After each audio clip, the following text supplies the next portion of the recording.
This episode of the Cult Popture podcast was brought to you by our Patreon. If you want to tell us which films we should watch, get up to 2 extra exclusive podcasts a month, give us something to talk about in the post-credit scenes at the end of each episode, or even contribute to the discussion in the episode itself, then please consider joining the cult and donating at www.patreon.com/cultpopture.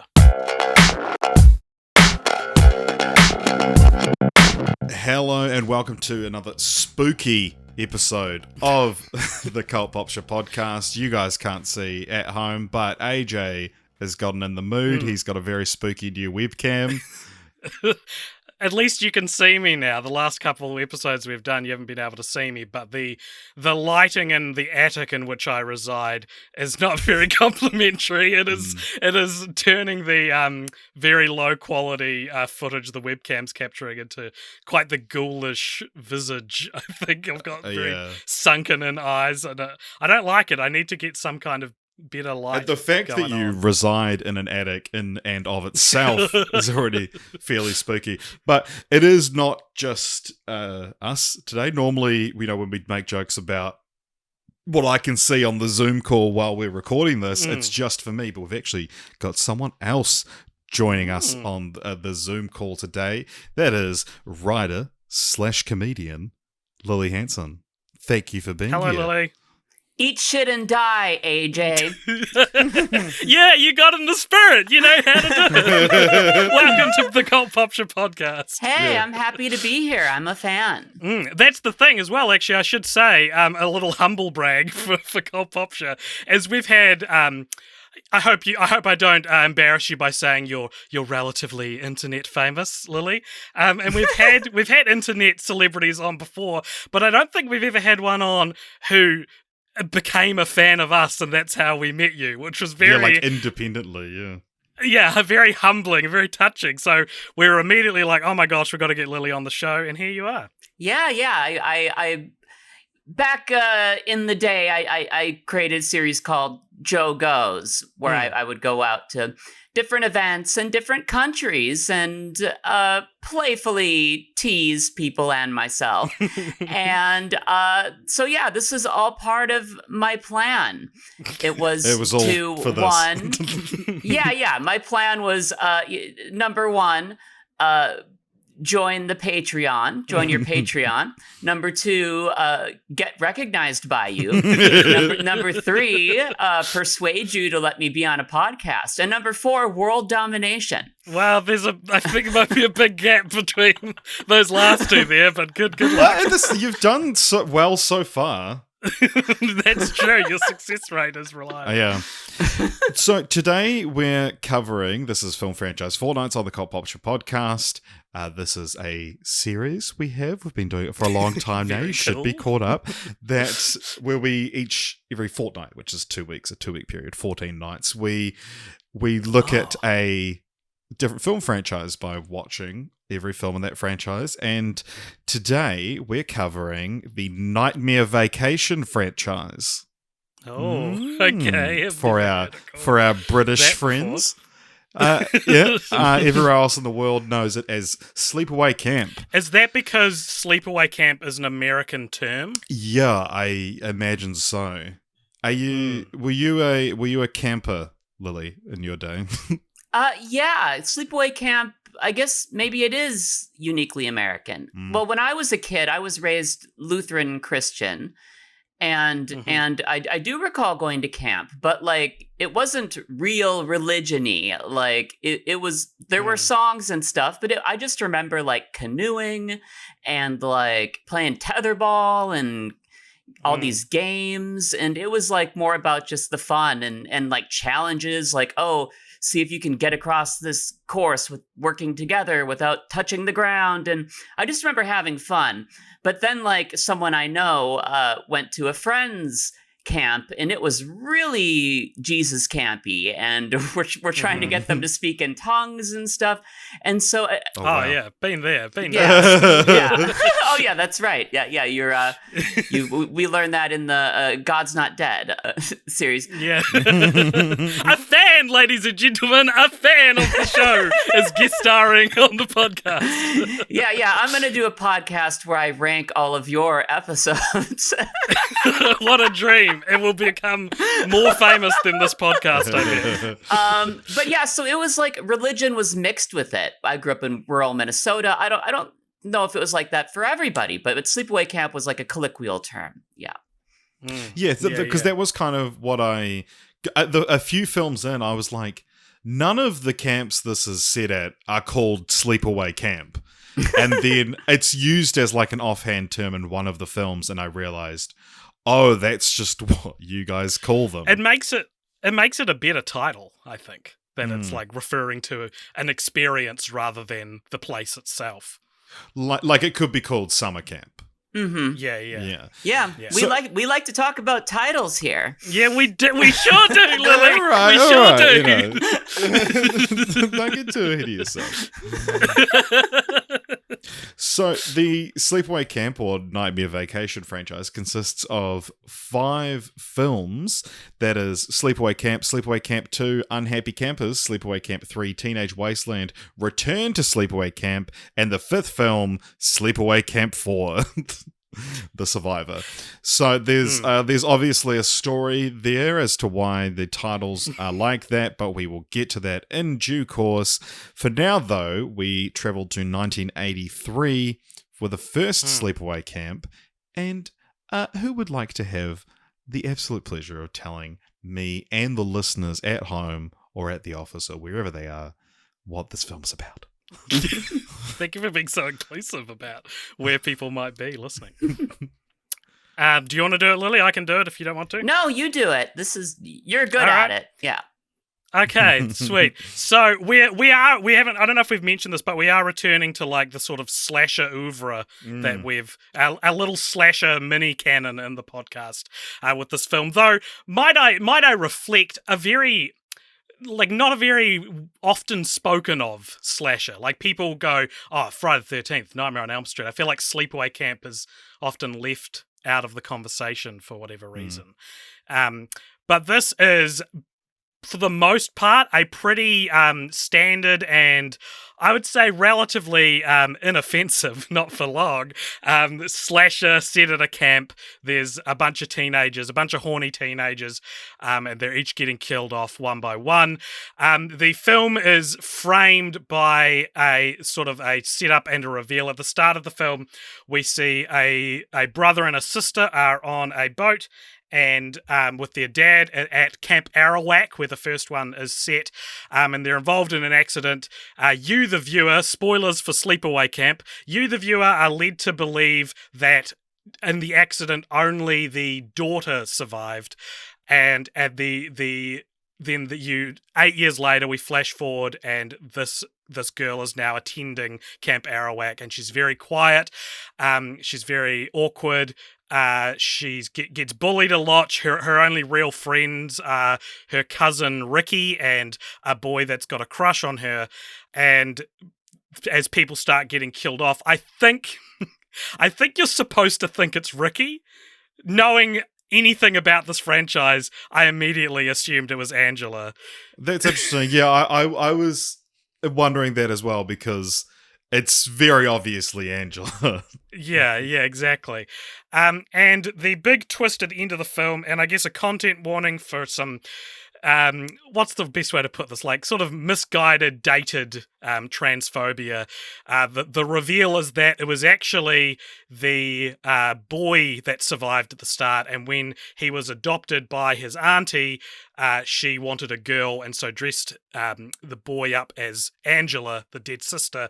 And the twist at the end is that Angela is actually has a penis, and you see it. You see the penis. It's very cool. I guess it's simultaneously an incredibly compelling twist, and I think one of the main reasons this film is remembered in any way. Yeah. And also deeply, I think, offensive and misguided. And I think I tried to read a lot on this to try and understand, like, you know, I can understand, but get to the heart of why it's offensive. And it's sort of it's like saying that because Angela was raised as a girl, it drove her crazy, which is somewhat of a regressive statement to make about that sort of thing. Yeah, but at the same time, I guess there's the argument that it's shows how damaging raising someone the wrong gender can be. Like, raising someone as the gender they don't believe they are themselves, Yes. Which is like a pro-trans message in a way. That's true. But that's true. Yeah, the film is known for this twist ending. Wikipedia calls it considered to be one of the genre's most shocking. And Lily, it was actually you who brought this franchise to us. I should mention. What's your relationship with this franchise? And why did you think it would be good podcast fodder? Well, I love 80s horror movies, like all horror movies, but especially 80s horror. And during the pandemic, I was reconnecting with my, as a kid, like I watched all the Jasons and all the Freddys and all the Michaels and all the Chuckies, and I found myself just consuming franchises. And my favorite is Friday the 13th, and then I would go and listen to podcasts, and that kind of calmed me when I was having anxiety attacks, was listening to your podcast, and fell asleep listening to you many nights, and so as I was in your pajamas you got on. Yeah, and in my dreams you never let me talk, so I'm But so at the same time, I've been going back and discovering movies that I missed, like Terror Train and An American Werewolf in London, and all these great 80s horror movies that I didn't see in Sleepaway Camp. It was always notorious, and I did know about the twist in advance because that was that spoiled for you, the twist? Yeah.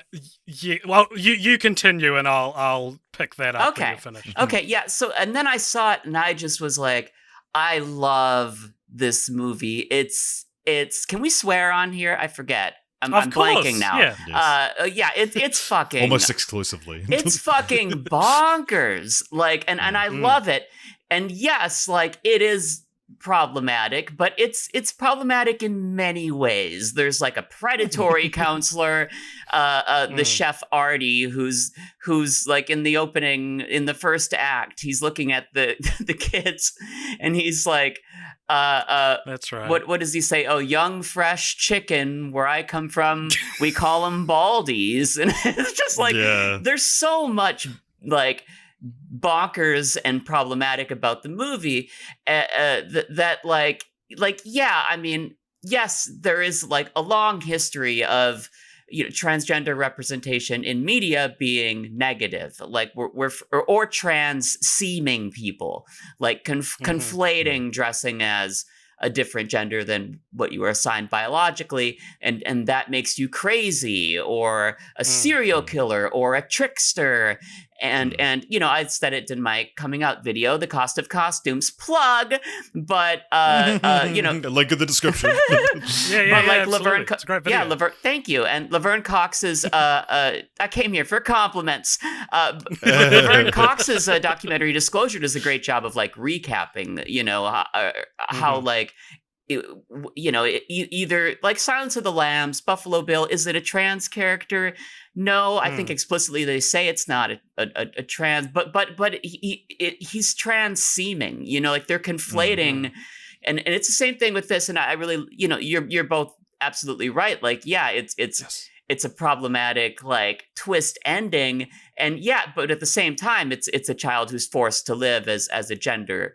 You could argue that it's not. And I can't speak for all trans people, but I love this movie, and I love how bonkers it is. It's so weird.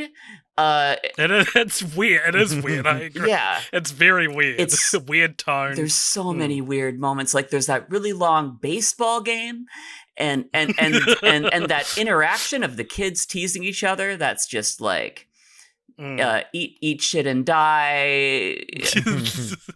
a phrase I did not know went as far back as the 80s. I thought that was a more modern people have been catchphrase. eating shit and dying since the Middle Ages. That's so great. Eat shit and die, eat shit and live, Bill. Like, that's such a... And so I just... it does hit a little different these days in America, where there's a lot of really awful transphobic legislation being passed in states, preventing trans kids from getting life-saving care, and just freaking out about bathrooms and trans athletes. And there's a lot of fear and ignorance. But at the same time, it's such an entertaining movie. So it's like a little tiny turd in the punch bowl, but overall, Sure thing, yeah. I love the movie. And like, when my friends had a home theater, and I made them I made them screen Sleepaway Camp, and we just were dying laughing, and we're having so much fun watching it. And I've spoken for way too long, so please jump in. That's okay. No, it's your dream to get a chance to talk. We're just letting your dream come. I do. It's funny because I did know the twist ending. It's one of those. It's outgrown the film. The idea of this twist is almost similar to like Planet of the Apes, but on a much smaller scale. And it was like the only thing I knew about the film. Watching the film, I realized that I have known for years about the curling iron death scene. Yeah, right. Best kill. Yeah, that's another one that supersedes the film it's in, kind of thing. But I've always wondered that it's like the reveal at the end, like what is the context in which that's the twist at the end, and then watching the film, realizing it actually doesn't mean that much. What it is it doesn't mean that much that Angela has a penis. What it is, though, is maybe the scariest image I've ever seen in my life. So if you haven't seen the film and you want to not sleep tonight, Google "end of Sleepaway Camp." And I'm not trying to be like cryptic here. I'm saying literally the image on screen is Angela doing this terrifying facial expression. There's two shots. There's a close-up, which is sort of treated almost like as a jump scare, where she enters frame, and then there's a wide shot where you see her naked. And both of those shots, I know, Richard, you were doing the research for this episode. I had to Google it because it was haunting my nightmares. She's got like this facial expression that is like frozen somewhere between horror and glee, and it pans back and it looks so unnatural and uncanny. And I had heard of Sleepaway Camp somewhere in my life. I'd probably heard of it somewhere. But it was when I was watching a James Somerton video essay, I think 2 years ago, about like queer representation in movies and horror movies, I think specifically. And he just casually mentioned Sleepaway Camp and showed clips of this ending. I had never seen it before. And I was like, what the fuck is this film? I thought I'd seen the scariest things in movies, like in my, general knowledge of horror movies. I'd seen the alien in Signs walk past the driveway, I thought I'd seen all the scariest things I could see, but this just really struck a chord with me. And I think about it quite a lot, that one shot of her face. And that was what stuck with me. And going into watching this film, I was like, I'm really looking forward to delving into this on the podcast. It's a unidentified young man wearing a mask of Melissa Rose. And then it's got this weird, really melodramatic music. And it's zooming in, and then there's this breathing, it's like animal noises or something. They overdo it, but in a good way. And I think because it's the 80s and the special effects are a little wonky, it just adds to the soup of the whole thing. Yeah, and so as you mentioned there, Lily, it is this thin young man wearing an Angela mask, which I think on the close up, it's actually her pulling that expression, and then on the wide shot, it's this not quite human face, which I think really adds to what you're talking about, AJ, that it is this uncanny valley thing. But it's funny, Lily, you mentioned this unidentified young man, because, to this day, no one knows who the guy standing in for that scene was. He was a apparently it was a college student who needed to get drunk before the scene. No one knew who he was, and to this day, still no one knows. I mean, that's the ideal result of a nervous nude scene, right? I'd do a nude scene if no one could ever tell it was me. Yeah. Yeah, can we talk about Aunt Martha? We absolutely can. She sucks. She has the most bizarre line deliveries. Yes, and I got a whole bag. Oh no, that wouldn't do, would it? Like, she talks to herself in asides, and she's the one who, I guess, forces Peter to be Angela. But I just, that scene with the actor is something that I show people to convince them to watch Sleepaway Camp, and it always works. That's interesting, because she's a character from a different movie. Yeah. Almost. If that was the only scene you saw, you might think it's some sort of whimsical, like Tim Burton-esque horror movie. Yeah, yeah, but it's bizarre. Also, the kills are creative, you know? Yeah. So and getting entrenched in horror or slasher franchise culture, as we do every now and then on this podcast, the thing that like people who only do horror movies on their podcasts talk about is always like the best kills and like, part 2 has the best kills or part 3 has the best kills. And I found that out after I'd already seen a bunch of them and was like, interesting. I feel like in any given Nightmare on Elm Street or Friday the 13th movie, there are some great kills, but there's also plenty of just unnotable ones that are mixed in there. This franchise, I think every kill is super creative, like every single one, and I think that's what sets it apart from its brothers and sisters in the slasher franchise genre. Yeah, absolutely. Like there's the bee one, the beehive, sticking it in the bathroom, and sure, he could have crawled out under the stall, but he didn't, and it's too many bees.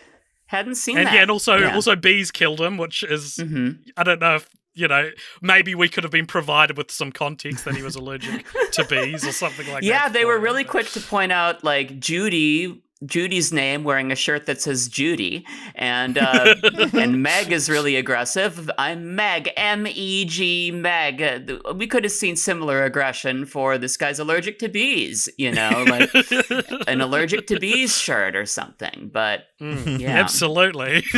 I actually think every character in every movie should wear a shirt which tells you a little bit of exposition about the character. This should be a new way to provide exposition for audiences. Yeah, well, you and Richard are both wearing shirts right now that say your names, bright pink shirts and jean shorts. So exactly.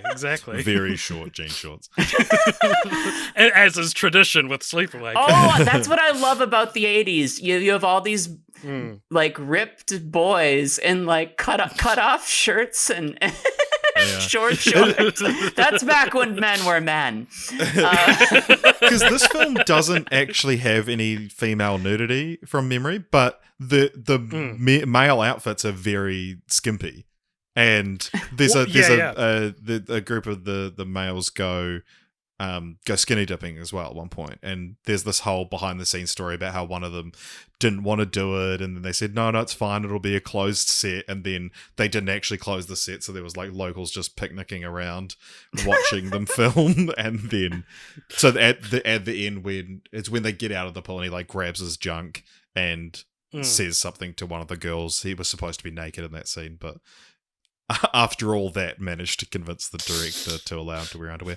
I also didn't mention it, but this is written and directed by Robert Hiltzik. And can either of you guess, or if you don't already know, what this has on Rotten Tomatoes? I think I know. Oh, I've never looked this up. I've never looked it up. Also, well, it's horror and it's 80s, and critics hated it, I'm sure. I'll say 13%. 13%, AJ?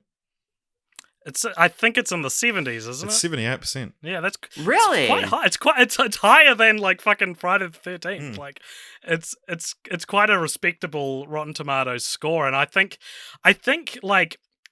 that twist ending is what does it. It's like a relatively competent movie that has like I don't know how to describe it. Like, over time, I think appreciation for that twist ending has been described in different ways, maybe. But I think it just makes it really memorable. And I think because of that, it's become sort of revered. One thing I found time. really just idiosyncratic about this film is there's like... So a lot of the film is Angela's more or less mute for most of the film. Like, doesn't, for I think at least the first like 25-30 minutes, doesn't say a single word. And so it's a lot of shots of like she's sitting down somewhere and people are talking at her, and then it cuts to a shot of her just like looking up, and she's got these like amazing like huge eyes, and the shots of her like looking back at the people are always framed in such a strange way. Like, I don't know if you guys picked up on this, but I found it just so interesting that it'll be like she'll be in like the bottom right hand corner of frame for some reason, and it's one of those things that's just like, because you know you've got your, even subconsciously you have your like movie watching brain of where a character is supposed to be framed in a shot, and it's just slightly off. And even if it's subconscious, there's you notice that there's something slightly off about Angela because of this. Yeah, sure. It's very English class of me. Yeah, it's it's a well-crafted movie, and it does. There's something about the kids that reads authentic too. Yeah, you a know, lot of them like, were actual kids, well, under 18. Or and like compared to every other slasher we've watched where it's adults playing teens, I felt like this really highlights how cheesy it can be to do the Dawson's Creek technique of 30-year-olds playing 15-year-olds, because everyone looks so young in this, and you know there are other implications to that which are uncomfortable. Like, there's a lot of touching and groping in it that would have, I guess, literally been teenagers doing that, but it's so different to any of the other slashers I think we've watched, and I don't know, it's just really stuck with me, I think, because of that. Yeah, and Friday the 13th, there's only part 6 has children at the camp. All the other movies, and this came out in 1983, the same year as Friday the 13th Part 3 3D, and all the Friday the 13ths were like, it's kind of weird, actually. It's like they all take place like during like this, we're getting the camp ready for the kids, like during like that one. Yeah, true. And in here, like you get to see like the fun of the baseball, and they're playing football, and they get in like all of these. And I will say another reason I like this is there's never like every scene is entertaining. It's not like a slog, and I don't think, you know, I'm endlessly entertained by Friday the 13th and stuff, but there is you know, it's more entertaining than like, I rewatched Troll 2 recently, and it was like, it has fun bonkers stuff in it, but like it's not consistent, and this is like consistently that, you know, fun to watch with friends, you know. Yeah. All right, I think I've got a couple of pieces of dumb IMDb trivia, and then I think we can move on to Sleepaway Camp 2. But the dumb IMDb trivia is IMDb, the Internet Movie Database, is user submitted its trivia section, so you end up getting it doesn't seem to be reviewed in any way, so you get a lot of dumb shit. Anyone can get in. They'll let anyone in. So both this movie and Friday the 13th Part 3 inspired Weird Al Yankovic's song Nature Trail to Hell. Both films feature the cutting up of campers and an ending you have to see to believe. The ending of Friday the 13th is a lot more, I think, understated than the ending of like part Sleepaway 3 Camp. it's talking about. Oh, okay. What is even the ending of Part 3 that's so unbelievable? Oh, of Friday the 13th Part 3? Yeah. That ends with... Because the second one has reach you through the window, right? Or is it the third one? No, that's the second one. Part 3 has Jason gets an axe to the face, and then they try to recreate the shock of the first one, where it's Jason's little boy corpse coming out of the water, except it's his mother's corpse in the water, which is perhaps a daydream, but it's weird. I think it's a daydream. It has to be seen to be believed. Yeah, well, the ending of Part 3, I remember feeling more confused by than blown away. Yeah, it's and I'm glad they didn't keep trying to do that. But yeah, it all goes back to Carrie and the scare at the grave, you know. It's trying to end with a jumper. And I don't know if it's a jumper, but boy, does Sleepaway Camp one have a ending that sticks with you. Yeah. I think the reason we're bringing this up in dumb IMDb trivia, though, is the authorial voice of being like seen to believe. That's my least favorite kind of IMDb trivia, is when they're like injecting their own pizzazz into it. Just tell me the facts. I want them objective. Here's an objective fact. Now Playing podcast reviewed Sleepaway Camp. The film received 3 recommends. That podcast would have submitted that piece of trivia. Well, I mean, we're one to talk when every we've Barbie done that. movie features us in the trivia. So, 5 years later, we had Sleepaway Camp 2, Unhappy Campers, 1988. This one was directed by Michael A. Simpson. And what does this have of Rotten Tomatoes? And then we'll get to the plot. Is this surprisingly high as well? Yeah. Yeah. I'm going to say maybe 65. I'll say 69. Yeah. It has 50. Oh. Still pretty, I don't know, that's respectable for a horror sequel. Yeah, so, Lily, do you want to say what Nightmare Vacation 2 is about? Stop calling Why are you saying Nightmare Vacation? That's what it's called in the UK, the series. Oh, really?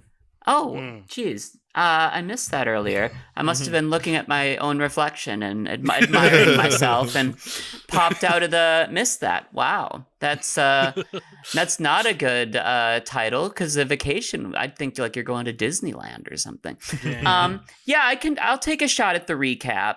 So, now I feel now I probably sound like a kid who didn't do his book report and walking in front of the class, but I've seen this movie many times and rewatched it again the other night. So, Sleepaway Camp 2, it's years later. It's a camp. There's kids, there's counselors, including one that looks a lot like Uncle Joey from Full House, and it starts with them around a campfire telling scary stories, and one of them volunteers the story of Angela Baker, what happened in the first movie, and then we see a young woman counselor comes up and interrupts them and gets mad and then kills one of them, and she's really chipper and has a one-liner, and we discover that this is it's the same character but played by a different actress. Instead of Felissa Rose, it's Pamela Springsteen, Bruce Springsteen's sister. And so then the rest of the movie, unlike the first one is kind of more like Friday the 13th in that it's a whodunit with the camera taking the POV of the killer.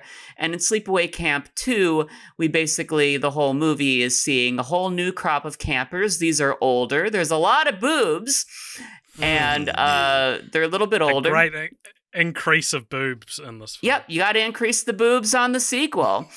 And so basically it's a bunch of kids. They're getting high. They're making out, they're doing drugs, and Angela is killing them.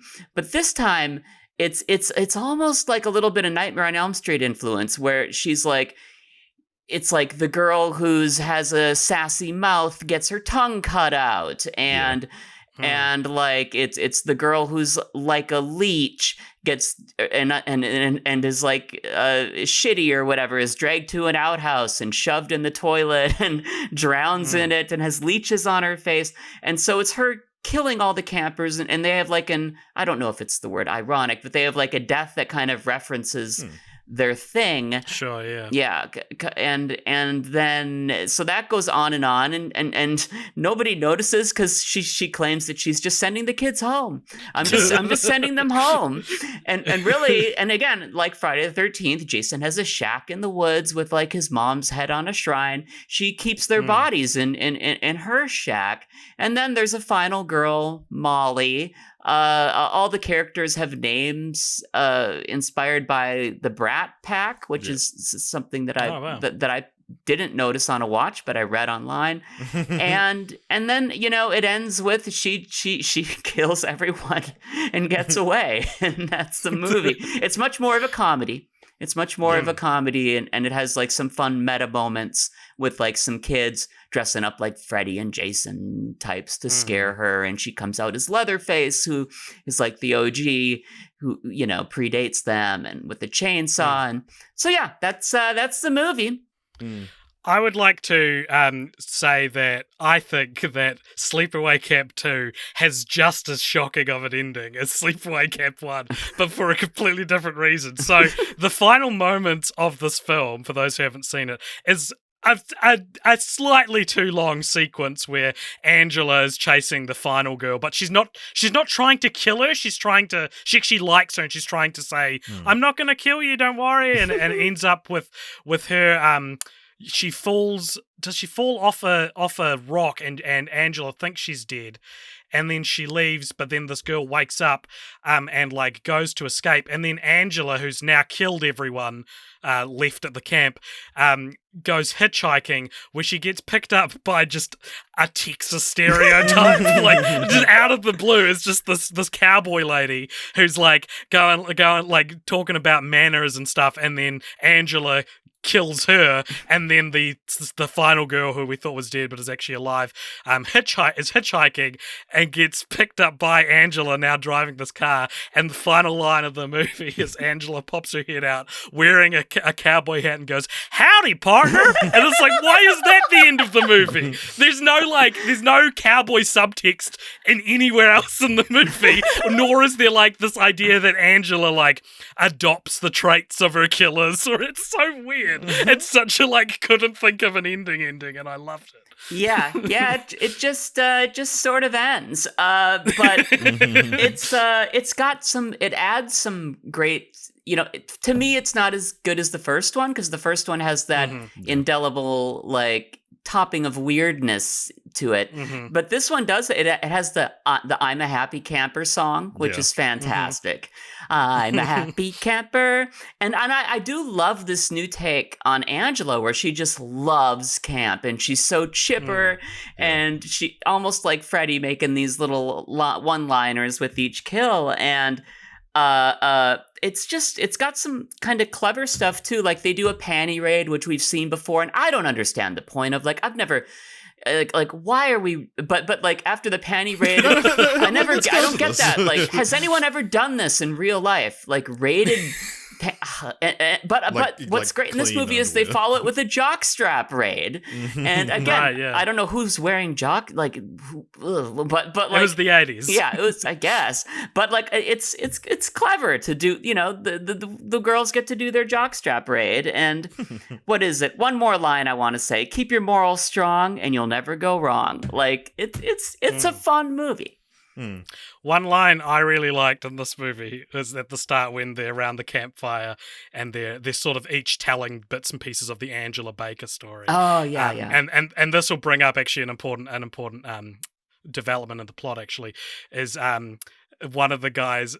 So that they one of them refers to Angela as a she, and then this kid's like, Angela's a he, and then this guy goes, "Not anymore. He got a sex change, and our parents' taxes paid for it." Crazy line. Yeah, in case the viewers don't know, now I'll reveal I'm a trans woman, and so just imagine AJ naked wearing a mask of my face, and the camera's zooming in. But like when I heard that line is and all our taxes paid for it, that sounds fantastic. We get medical insurance pays for a lot of trans healthcare. But boy, that would be great if it was just all, Yeah. And I think that an interesting development going forward is the addition to canon that Angela got gender reaffirming surgery. I guess reaffirming. The first movie suggests, as we were saying before, if you force someone to be the gender they are not, they in this case turn into a psychotic killer. But then the sequels, I was reading like one of the commentators I was reading about it said like the sequels suggest that Angela actually does identify as female, and that it's just, I guess, luck of the draw that her auntie raised her as a female, because she does get surgery, is played by a cis woman, and like that is going forward, that is how she is represented. And I thought that was interesting, that the sort of transphobic elements, they're not downplayed, but it's more like they're not putting their money where their mouth is. Like, there's no more shots in future movies of Angela naked or anything like that, which is surprising in a way, because I would have thought if that's the like thing that the movie is saying is this devious, scary thing about the character, we're not actually we just told it, we're not shown it. Not that I'm saying they should have shown it or that it should have been devious. It's just like, if you're going to be transphobic, just commit to it. That's what I'm saying. Yeah, I think they wisely don't dwell on it. Like, even in the first one, it's not, it's at the end, and there are these scenes in there. And at this one, it's in the beginning a little bit, but they wisely don't dwell on it. And yeah, it's blurry. It's unclear, like, is Angela trans, or is she being forced to be a gender that she's not inside? They don't, like, I guess you could argue it either way, because they don't really dwell on that. In the first one, it certainly seems like she's being forced. Because Angela herself never really comments on it either. Yeah, no. She just says, like, oh, I went through every shock therapy. I even saw a clergyman. Like, what are you talking? Okay. I think as well, and you see this a lot, I think, with obviously media from this time period has a lot of offensive stuff that's like, it's offensive because it's dated, and now we know this isn't actually the very respectful or the way to talk about these things. And you see a lot of like queer celebration of these kinds of movies as well, which is really interesting, because it's like a reclaiming of these things. I mean, Sleepaway Camp in a lot of ways is a great example of that. And I was wondering your opinion on this, Lily, is there any clout or any enjoyment to the idea that in the Hall of Fame of serial killers from slasher movies, one of them is what we would now identify in 2022 as a trans woman? Is there any kind of like, is that a good way to look at it, or is that a terrible way to look at it? Yeah, I mean, like I said, again, like, I can't speak for all trans people, but yeah, I mean, I can see that. I mean, it's nice to see a female killer in general, because I mean, I guess like you have The Ring or The Nun, but there aren't a lot of like, it's mostly boys. You got Leatherface and Jason and Freddy and Chucky and I guess Pinhead will now be played by a woman, but yeah. Oh, really? The trans woman. Yeah, that's like, anyway, we can close that tab. That's gonna take us off Sleepaway Camp. But, okay. But yeah, that's gonna be like the HBO reboot TV series or something. But yeah, I mean, sure, like it's cool. It's just like, and again, like I love these movies. I make friends watch them, and we have a ton of fun. But yeah, it sometimes if you look at what's going on in the news, and there's so much fear of trans people that's leading to hatred of us. And yeah, it's like, what creates this fear is not understanding, and being scared of us partially comes from media representations.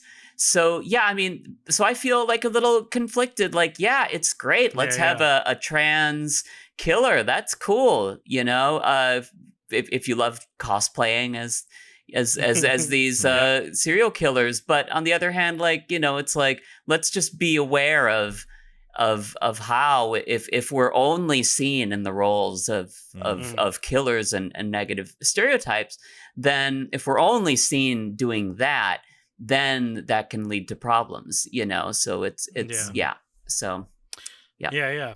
I think, because it reminds me, this might have been a Patreon episode and not been on the actual episode itself, but obviously the very famous sort of queer readings of Nightmare on Elm Street 2, and we watched the documentary Scream Queen, which goes into the story of the guy who played the main character in Nightmare on Elm Street 2 is coded as gay by the director, and it negatively affected the actor's life, basically. Well, not by the director. He had no idea. Oh, he had no idea. Remember the director's like, right. why people think my movie's right. gay? And it's like, Oh, that's hard to believe. I love A Nightmare on Elm Street 2, and all the gay stuff in it makes it even better to me. If you see the director talk about it, it's like, oh, this... Yeah, you didn't mean to do this. This guy's a gun for hire. And he's clueless about it. It's hard to believe, but okay. It is hard to believe. And I think one of the things we talked about when talking about the gay subtext in that film is like, if it is a comment on how, if it's like from a gay perspective that's sort of making fun of those who are scared of this, then it is a pro-gay film. But I don't think it is that. I think it's whoever was in charge of putting gay subtext in there is going like, oh, and this will scare people because being gay is scary. Yeah. Well, the writer talked about how that was the scariest thing to teenage boys, was that. Yeah. Mm-hmm. So yeah, there was a great little little powwow. But we talked about before that this introduces more sort of comedic elements, and this shot back to back with the third one did introduce comedic elements. And Phyllis Rose, who played Angela in the first film, was asked to return, and she did a reading for it, but it just wasn't funny enough. Oh, and so that's so sad. It's not supposed to be a funny role. But she was also like preparing to attend college, so I think probably they could have tried a bit harder to get her or to workshop, but I'm sure she wasn't exactly fighting for the role. But that is funny as well that we talked about the fact that there is actual kids in these films, and you have a lot of female nudity in this film, but there's also a lot of minors on set, and so there's things when one of the kids says like party hats 12 o'clock, he was supposed to say nice tits or something along those lines, but they had to be like, all right, what can we say where it's obvious he's talking about her boobs, but it's still like appropriate for a minor to say. Right, party hats. Oh, yeah. Well, they do say that they're part of the tit patrol, though. That was the line of dialogue that played when my flatmate walked into the lounge. Heard this kid claim to be part of the tit patrol. Richard, are you gonna now talk about the shit sisters? How one of them was underage? No. Have you got that? Yeah, so one of the Shote sisters, who they call the shit sisters, and they're like always getting high. So one of them was underage and couldn't be around, couldn't be like there for grisly scenes. So that's why like they're out in the woods partying, and then they cut to one of the sisters waking up, and she's already like, the other one's already a charred corpse.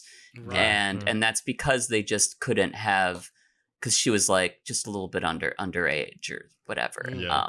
It's interesting. This is sort of veering into dumb IMDb trivia as well, but just because it most succinctly sort of tells the stories, but it has a little bit of dumbness in there. But the sex scene between Allie and Rob was actually with Valerie Hartman and an extra during shots showing her nude, because the actor playing Rob was a minor. They show close-up of him in the movies, but they were shot separately. He wasn't present while Hartman was naked. He joked during an interview that he really wished he could have been there for that. But very funny joke. It is funny though, that the idea of like, your big sex scene and you're like 17 years old and like, or 16 or whatever, it's like nothing you would want more than to be on set, and instead they just get a close up of you going like yeah, and then they're like, cool, we'll do all the hot naked stuff later on after you've gone to bed. And a similar story, since they started filming Sleepaway Camp 3 on the same set right after this wrap, some of the actors in Sleepaway Camp got to watch some of the final dailies from Sleepaway Camp 2 with the cast and crew. Kyle Holman, who played Snowboy in 3, said in an interview that he and Valerie Hartman started hanging out together soon after he arrived, but he had no idea she'd filmed a nude scene in 2. Then her topless sex scene footage started, which took him by surprise. He said Hartman was very proud of it and had a huge grin on her face. She told him she was very comfortable with her body and enjoyed showing it off, which is one of the reasons why she was cast. She also said that the director had wanted her fully nude, but she only agreed to do it topless after watching the dailies and how great they looked. She admitted she'd wish she'd gone full frontal or at least shown her ass. Holman joked, saying he wished she had to. Every like behind the scenes thing I'm hearing about this film and these films feels like it's veering so close to like, you know, problematic, bad director, bad response, you know, poor responsibility taken for like what's going on. But then it'll be like, yeah, there were minors and the characters had sex, but it wasn't technically. Like, it's so close to being like the set would get shut down today. But, yeah, the original title was Sleepaway Camp 2: Unhappy Baldies. No way. No, I'm just kidding. No, it's not. But you're absolutely right, AJ. Because like there's this great book that's like an oral history. It's all in the words of the cast and crew of the Friday the 13th movies.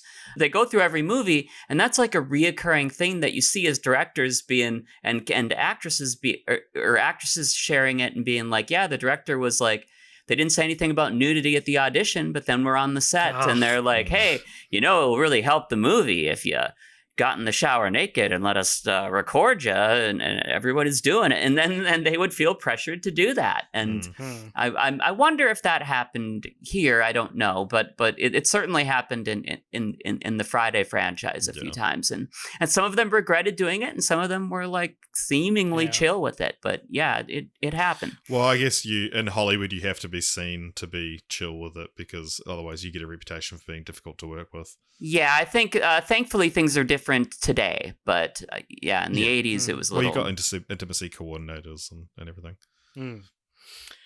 I guess, like, I wonder if the fact that Sleepaway Camp as a franchise operates so much as, like, a reflection of these trendsetters like Friday the 13th. I wonder if a lot of the stuff is understood going into it then. Like, if you're going to star in Sleepaway Camp 2 and Friday the 13th and a few of its sequels are already out, like, you're probably at least going to have a context for what you're auditioning for, maybe? I don't know. That's me hoping for the best. Yeah.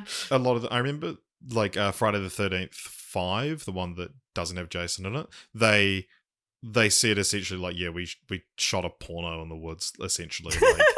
Like, there's just lots of drugs, lots of fucking... Wow. There you go. Now, I know the question on your lips before we move along to number 3. What did Now Playing Podcast give this film? Yes, please. It received 1 recommend and 2 not recommends. So, a little bit down from the last one. I'm going to look up Now Playing Podcast. I've listened to them. You know, they're fun. Oh, okay. I should stop making fun of them. No, I mean, they're your competition. You've got to take them down. This is all part of your plan, isn't it, Lily? This is by world domination you meant an appearance on Now Playing Podcast. Every podcast. It's odd that they're popping up on... That's not like trivia about the movie. It's like, who cares? I mean... Yeah, can we get... like unless it's like something that specifically ties the podcast to the movie, people need to stop doing trivia like this. Yeah, it's like, oh, here's some trivia. My friend Alicia doesn't like it. Like, that's not trivia. You are dangerously close to what actual dumb IMDb trivia can be. Like, sometimes though. Here's some trivia. I really farted while watching the movie. Like, it's not trivia. It's also not true. Shut up. So, as I mentioned, filmed back-to-back with Sleepaway Camp 2, you have Sleepaway Camp 3, Teenage Wasteland, or Nightmare Vacation 3 for our UK listeners. Very inclusive. Yeah, like, you know, our UK listeners get in touch and they say, you don't read the alternate titles enough. So, yeah, this was again directed by Michael A. Simpson. What does this have on Rotten Tomatoes? The law of diminishing returns, I would say this has 40% on Rotten Tomatoes. Yeah, I'll say 30%. It is 14. Wow, that's very low. Yeah. Wow. So, Sleepaway Camp 3. we're back to you now, AJ, I believe. Mm-hmm. This is one about. Yeah, so this is some time later after she escapes the 1 year after she escapes the past camp, she joins another camp. And this one is supposed to be for like sort of juvenile, like delinquents, kind of like a camp for rough kids. No, it's not, isn't it? It's half rough kids, half posh kids. Mm-hmm. It's like a social experiment that they're doing. What happens when you mix posh kids with rough kids? And Angela joins this group, and I think her motivation in the second and third film, which is really interesting, is she's very pious, and so she hates. It's, I mean, that's slasher movie classic right there. Like, so whenever the characters have sex or swear or whatever, she punishes them for it by killing them. There's a sort of a Southern belle in this film who uses the N-word a bunch of times, and is, racist among other things. And when she's being strung up a flagpole by Angela, she's like, "Why are you doing this?" And she's like, because you're a slut and you do drugs and you're racist. And it's like, well, one of those things, yeah, that deserves to be punished. You're a fornicator, she says. yeah, fornicator. And that's doesn't right. she end up by saying like, "And you're really nice" or something? Something like that. So that's sort of the basics of it. I guess there is a plot machination in there that the policeman father of one of the kids she murdered in the second film is like the policeman assigned to look after everyone, and he finds out who Angela is, and then she just shoots him with a gun. It ends with, this one has a funny ending as well. It's not quite as shocking as the last two, but it ends basically with all the characters have been killed except for these two lovebirds, like a posh girl and a rough guy who have had like sort of a Lady and the Tramp-esque romance bloom over the plot of the film. And they're the last ones alive, and Angela is actually tackled by the girl who stabs her a couple of times, and Angela gets taken away in an ambulance, where she survives and kills the paramedics.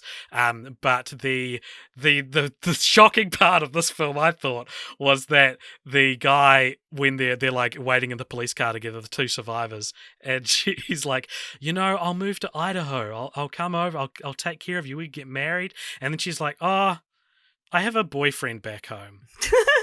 And he's like, "Oh, okay." And that's the end.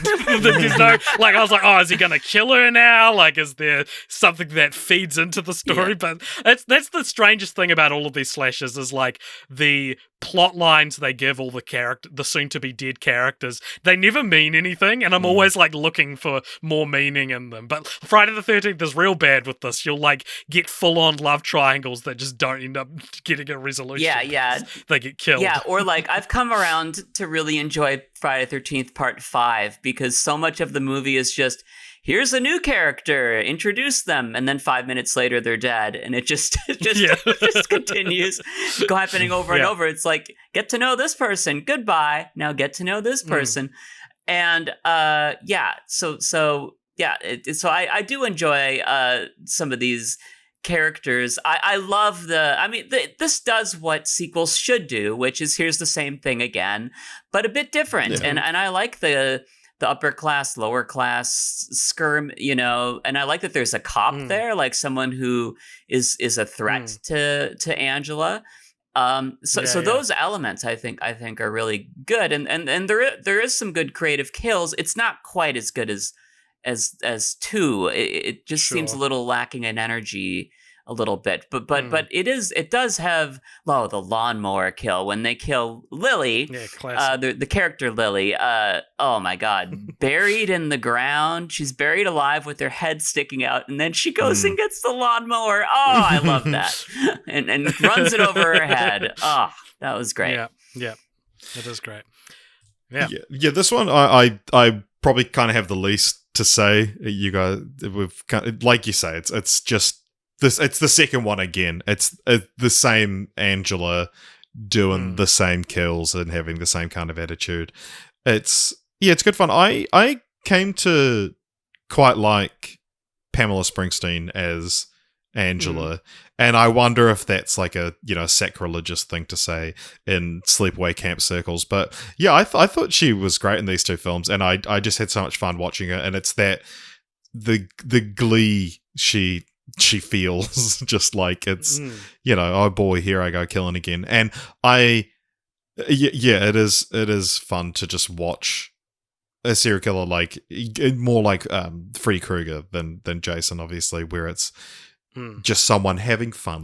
Yeah, I guess, and in comparing the two portrayals of the character, I mean, they're so different. They're so astronomically different interpretations that I don't know. Yeah, I wonder, Lily, do you know, is it sacrilege to say you preferred one over the other, or is there love for both? Well, it's interesting. I mean, I like them both. I have friends who prefer Sleepaway Camp 2 and 3 to the first one because they really like Pamela Springsteen's chipper, upbeat vibe. And Felissa Rose, I think like a lot of people love her, and because if you see interviews with her at cons and stuff, she's so she loves the movies, and she's so like fun and cool and just a charming person. And so I think there's a lot of love for her that comes out of the fan con, because in the first movie, she's great, but she's like demure and quiet and has that moony stare. And the Angela version is more fun. It's almost, so it's different takes on it. And it's kind of, I think they're both great in their own way. But yeah, there is something fun about seeing the killer, and they're chirpy and upbeat, and they have a one-liner instead of the killer being kind of like a POV, the camera's in the POV and it's a whodunit, It's you almost get two completely different franchises within. Yeah, and they shot 2 and 3 back to back, and I believe it was like 6 weeks for both. And one thing that I think we forgot to mention for Sleepaway Camp 2 is there's that montage of all the kills we just saw in the movie that we're watching. It's a dream sequence. Hey, remember that movie we're watching right now? Just to get it up to 80 minutes. And so this one, Sleepaway Camp 3, it doesn't have that. It doesn't have that montage, like just showing us stuff we've already seen, which is nice. But the rest of the movie is just a little bit, I think, lacking a little compared to the previous one. But yeah. I think one thing that 2 and 3 get away with better than 1 is that I don't know how much experience you guys have had with like being like in charge of something like a sleepaway camp or a youth group or something, but if one kid dies, the camp's over. Like everyone's getting sent home, And in Sleepaway Camp 1, like every death, there's probably 10 deaths in that movie, and probably half of them are made publicized before the last 5 happen. Whereas in the second 2, they cover it up so no one knows. And in this second one, it's so cheeky how it's like, oh yeah, I just sent them home, and everyone's getting sent home. But it also is like, because they're going for something more comedic in 2 and 3 as well. You can get away with like, that's almost the joke of it, is that everyone keeps dying and they just go, oh well, and move along. Yeah, and in the third one, they separate. They separate them into groups. Yeah, they separated them into groups, and Angela basically just flips back and forth between each group and is like, oh, so-and-so wanted you at this group, and then she'll walk away with that character and kill them. And I was just like, this is so funny. This is so funny to it feels like you're watching it's like an entertaining version of like watching paint dry, because you're just watching the inevitable quite slowly pan out. Well, and that's kind of like it is one of those things, because it's his. I knew, or I like read about these films that it's like 2 and 3 introduce comedic elements, and it's not like there are sort of one-liners a little bit, but not to the degree of like Freddy Krueger. And it is like, I just the idea of the film and the atmosphere of the film is so funny that it's just this woman just gleefully getting away with it. But like and not even like in the sort of like it's not even like a really maniacal glee. It's just she's just having a good time, and it's good, wholesome fun. Yep. She just happens to be murdering all these kids. They do bring back the predator element in 3 with Herman. Like, yeah, one of the camp counselors is. Well, I guess I shouldn't say but it is, isn't it? Because it's kind of like the first one where they had like I think it was Mel in the first one, where it's like one of the young woman counselors who's into this super old guy, and it's just inexplicable. Yeah. And they do that. They do that in 3, and that's a little. At least they get killed before they can do anything. Yeah. Yeah. They already go too far, but yeah. No. I would comfortably still call that predatory. Yeah. I don't want to see it. And that guy, it's the very bizarre acting, that character. But yeah. Yeah. So, I mean, yeah, unless it's because 2 and 3 are so, part of two halves of a thing, I think we can move on unless there's any real major thoughts. Sounds good. So some dumb IMDb trivia here. This one's very clearly just from someone very with a chip on their shoulder. When Angela imagines a speech she made to the campus from the previous year, she misquotes Sally Field's second Oscar speech, in which she actually said, "I can't deny the fact that you like me right now. You like me." Field herself was making a humorous reference to dialogue from her role in a film she won her first Oscars for, Norma Ray. But many people missed the connection. She even later parodied herself when she delivered the line in a Charles Schwab commercial. I like that they don't tell you the line that Angela says. Obviously, that you like me, you really, really like me. But this is clearly just someone who's so fed up with people not understanding the connection to Norma Ray and the fact that it's a misquote. Yeah, that's very from funny. Sally Field herself. She was very upset. Yeah. And then when the fire kill, and then she pulls out a branch and like a s'more, and she's gonna. I just had to mention that. Go back to IMDb trivia, please. So this is like 3 pieces, like one in a row, from each other. So this is Kashina Kessler's debut. Next one, Kim Wall's debut. And the last one, Stacey Lambert's only role in nude scenes. Like, point out this. Someone looked her up. Yeah. They saw her in this movie and was like, I wonder if she's in anything else. Is one of the trivia items that all the rap in this movie was picked out by people who have no idea what rap sounds like at the time? Like I was dying laughing at how they had one of the characters who's listening to this music that's like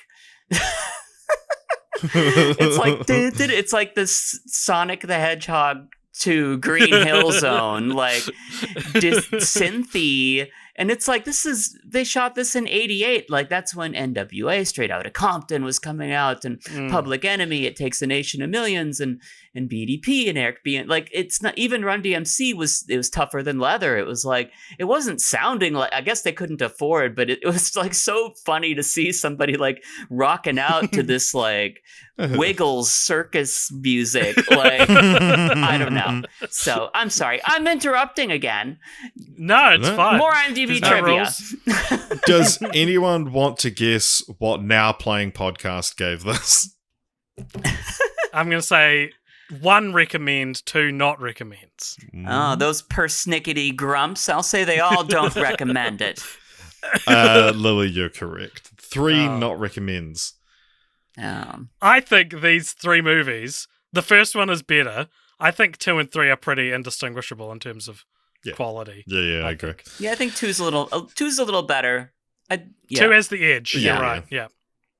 So we now get to the weird part where the crossroads. The crossroads. So after Sleepaway Camp 3 in 1989, production went ahead for a 4th film entitled Sleepaway Camp 4: The Survivor.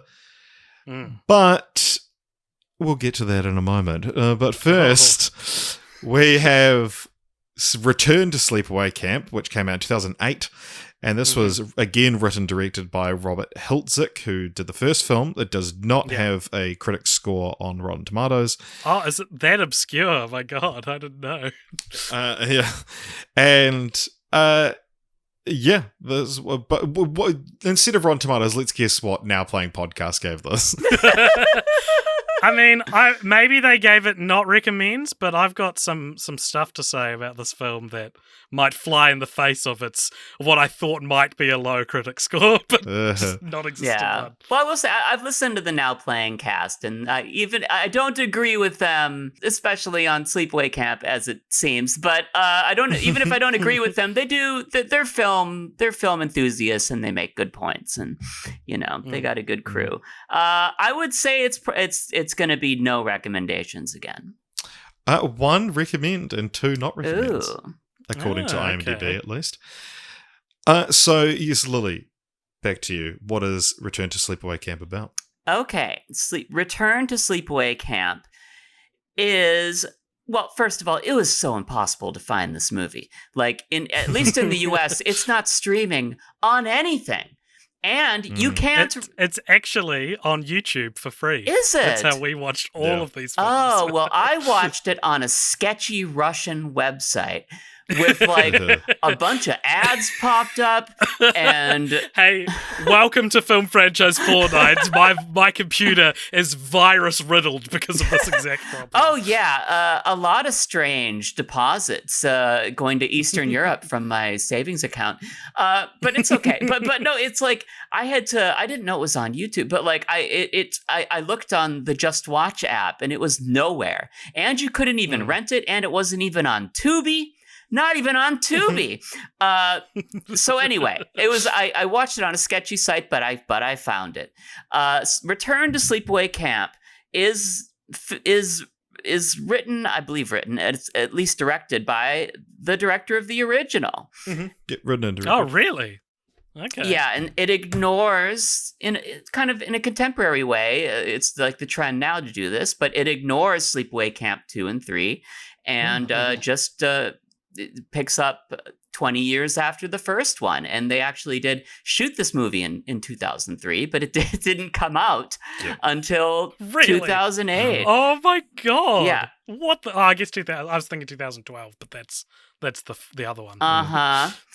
So it starts off with this awful opening song. This terrible aughts rock, and we're seeing newspaper clippings describing the original massacre at Camp Arawak, and then we go to Camp Manabe. I was amused by the new name of the camp, Manabe, Angela, Man A-B. So anyway, we meet a new generation of aughts kids. And it's all about Alan, this character who's very obnoxious. He's bullied, and he bullies others, and he's just. It did make me think about. There's always that kid who has, that everyone picks on in camp or in school growing up, and maybe their clothes aren't as nice as everyone else's, but he's just not a very likable character, and he's just like his catchphrase is "Your ass stinks." He says it so many times. He says it so many times, and I mean, we went from like "Eat shit and live, Bill." Like that's a great, legit great.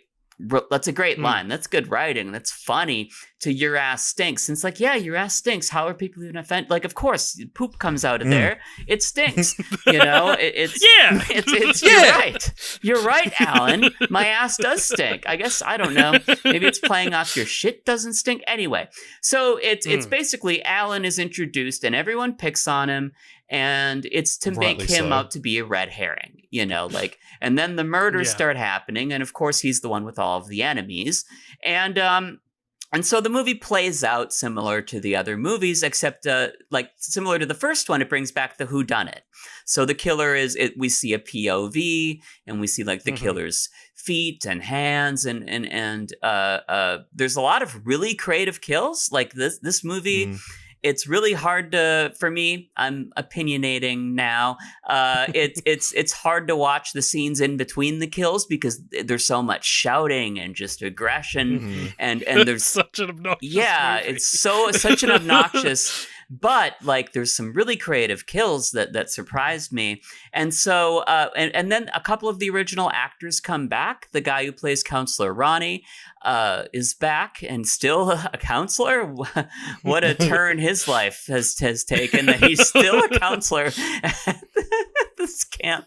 And then we see Ricky, the actor who played Ricky in the first one, who is Angela's cousin, brother, whatever. Cousin, yeah. Yeah, and so they pop up, and then there's like a new cop character who speaks through a vocoder, and that was kind of a trope at the time. Like, there was that South Park character that spoke in the vocoder. That's kind of a trope at the time. This was made to kind of do that.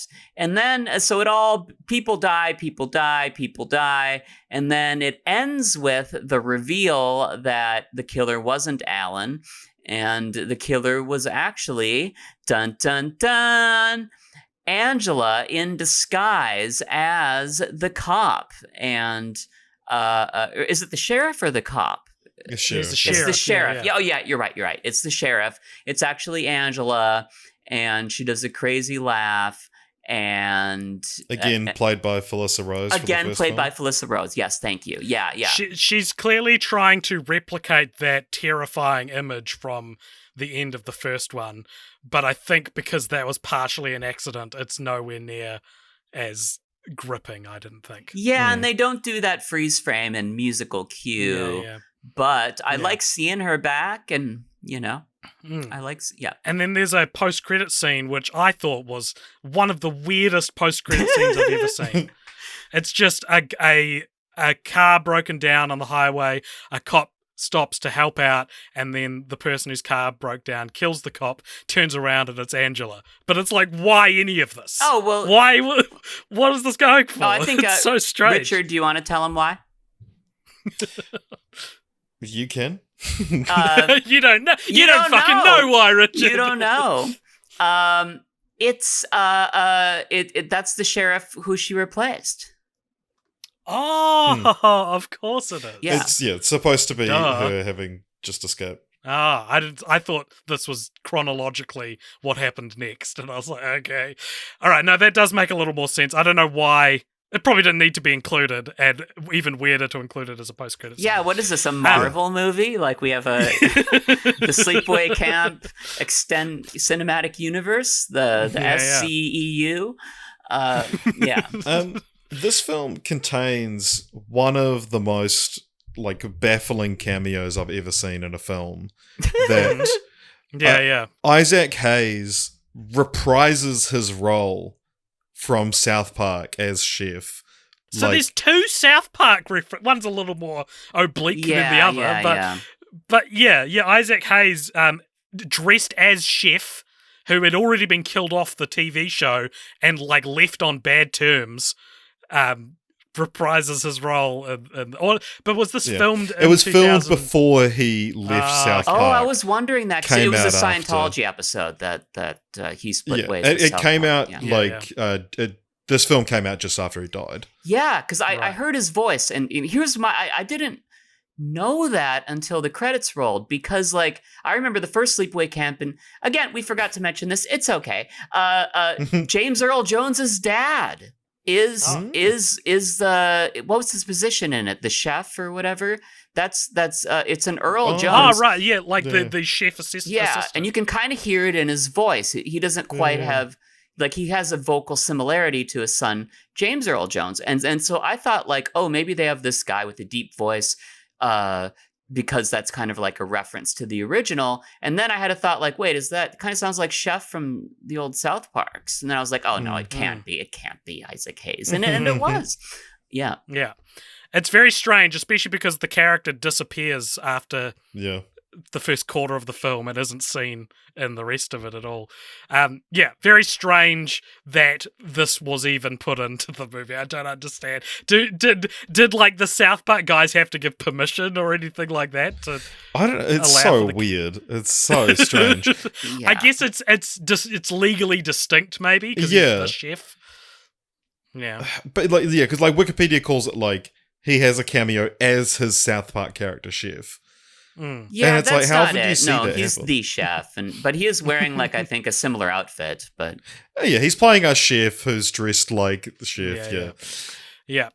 I kind of loved this movie in a great. weird, fucked up sort of way. And when it first started, I was reflecting as it first started on how surprisingly at the very worst, consistent the rest of the series had been, and how this is far more consistent in terms of quality than Friday the 13th or Absolutely. Nightmare on Elm Street or Halloween. My God, disagree.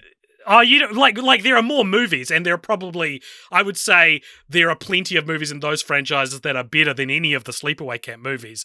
But this has less up and downs, I think, up to this point. Up to this point. Nightmare has some hard misses, but Friday, I think, is consistently. I guess Friday is consistent as well. I think no, Friday's you're real right. consistent. Actually, now that I'm thinking about it, though, I guess, yeah. So I was thinking about it, and then this one started. I was like, okay, this is going to be the cheap one that sucks. But then as it went on, I was like, I'm kind of into this, and I kind of liked how everyone sucks. I kind of liked how annoying Alan was, and more so than any of the other Sleepaway Camp movies, this one reminded me of what it was like to be a youth leader at Christian camps and stuff. And there's that one kid who you don't even like. You don't even like him. He deserves to get bullied, and yet you have to be the one that stands up for him. And it's the whole movie, I'm just change your shirt, Alan. He's wearing this loose white shirt that has stains all over it. He's just horrendous. He's horrible to listen to. And at some point that changed to me really enjoying the character because of how horrible everything around the movie was. And Richard, I sent you at the time just some of the insults that were delivered in this film because I thought some top tier 2008 insults in this film. So at one point, Alan is tricked into smoking cow shit out of a joint, and he's on his knees. I think he's coughing or spluttering. He's on his knees in front of a character who is named Weed and is a stoner. Well, he's nicknamed Weed. It's not his birth name. Okay. Is that explicitly made clear, or are you assuming? His name's Terry. He's nicknamed Weed. Oh, okay. Fair enough. Still a pretty piss poor nickname. Your stoner friend, you're going to nickname them Weed. But anyway, some other guys walk in and they're like, oh, it looks like Alan's giving Weed a blowjob. And then for the rest of the movie, they call him Blowjob. Yep. That's his nickname. And they chant it to torment him. Blow and I just thought, and I was like, you know what? In the right context, Blowjob's not that bad of a nickname. No, it sounds like one of the Jackass guys could be named Blowjob. Yeah, right, exactly. So I loved that. There's a missed opportunity for a line. After he smokes the shit, somebody should have said, "Smoke shit and live, Alan." Oh, that's great. They should have said that. Yeah, and by the way, AJ, you are the Alan of this podcast. Thank you so much. So some of the insults I liked in this movie were so we've mentioned already your ass stinks, which he yells ad nauseum. I also liked kiss my ass, sick boy. I liked, hey, blowjob's here. I liked just everyone yelling Alan whenever he does something. I liked, screw you, you ugly whore. You're a fucking bitch, Linda, you know that? It's so funny. Everyone in this movie is just ragging on each other the whole time. Your ass stinks. Cut it out, Alan. Alan, behave yourself or I'm going to have to ask you to leave the line. And then I think the best one in this movie was, way to go, penis lips. It's just so, this movie is so filthy and grimy and uncomfortable because of how obnoxious all the characters are. But I kind of just started to get really into that. And I think upon reflection, this actually might be my second favorite after the first one. Well, I love that you love it. You know, we can disagree and still be pals. Richard, what did you think? Good. What did you think of this? I liked this one too. I would say, like, we talked about, that AJ, you and I have never been like big into, the kills are incredible. This might have my favorite kill I've ever seen in a slasher film, and there's like two back to back.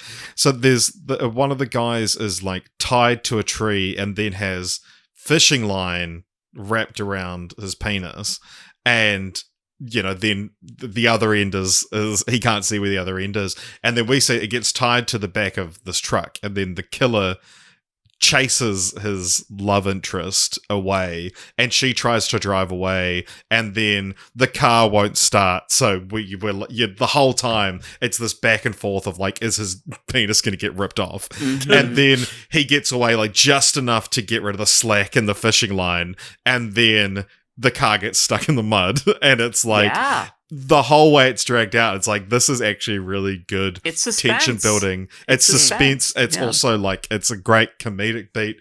And then right after I think that, as well, the part of the reason why I think we found such great kills in a quite, let's say, seldom discussed slasher movie is because when you make this kind of movie that's like super gross and sexual and obnoxious, you have almost the like mindset to go more depraved than a movie that's operating slightly above it would, and so you get these really creative ideas in it like that.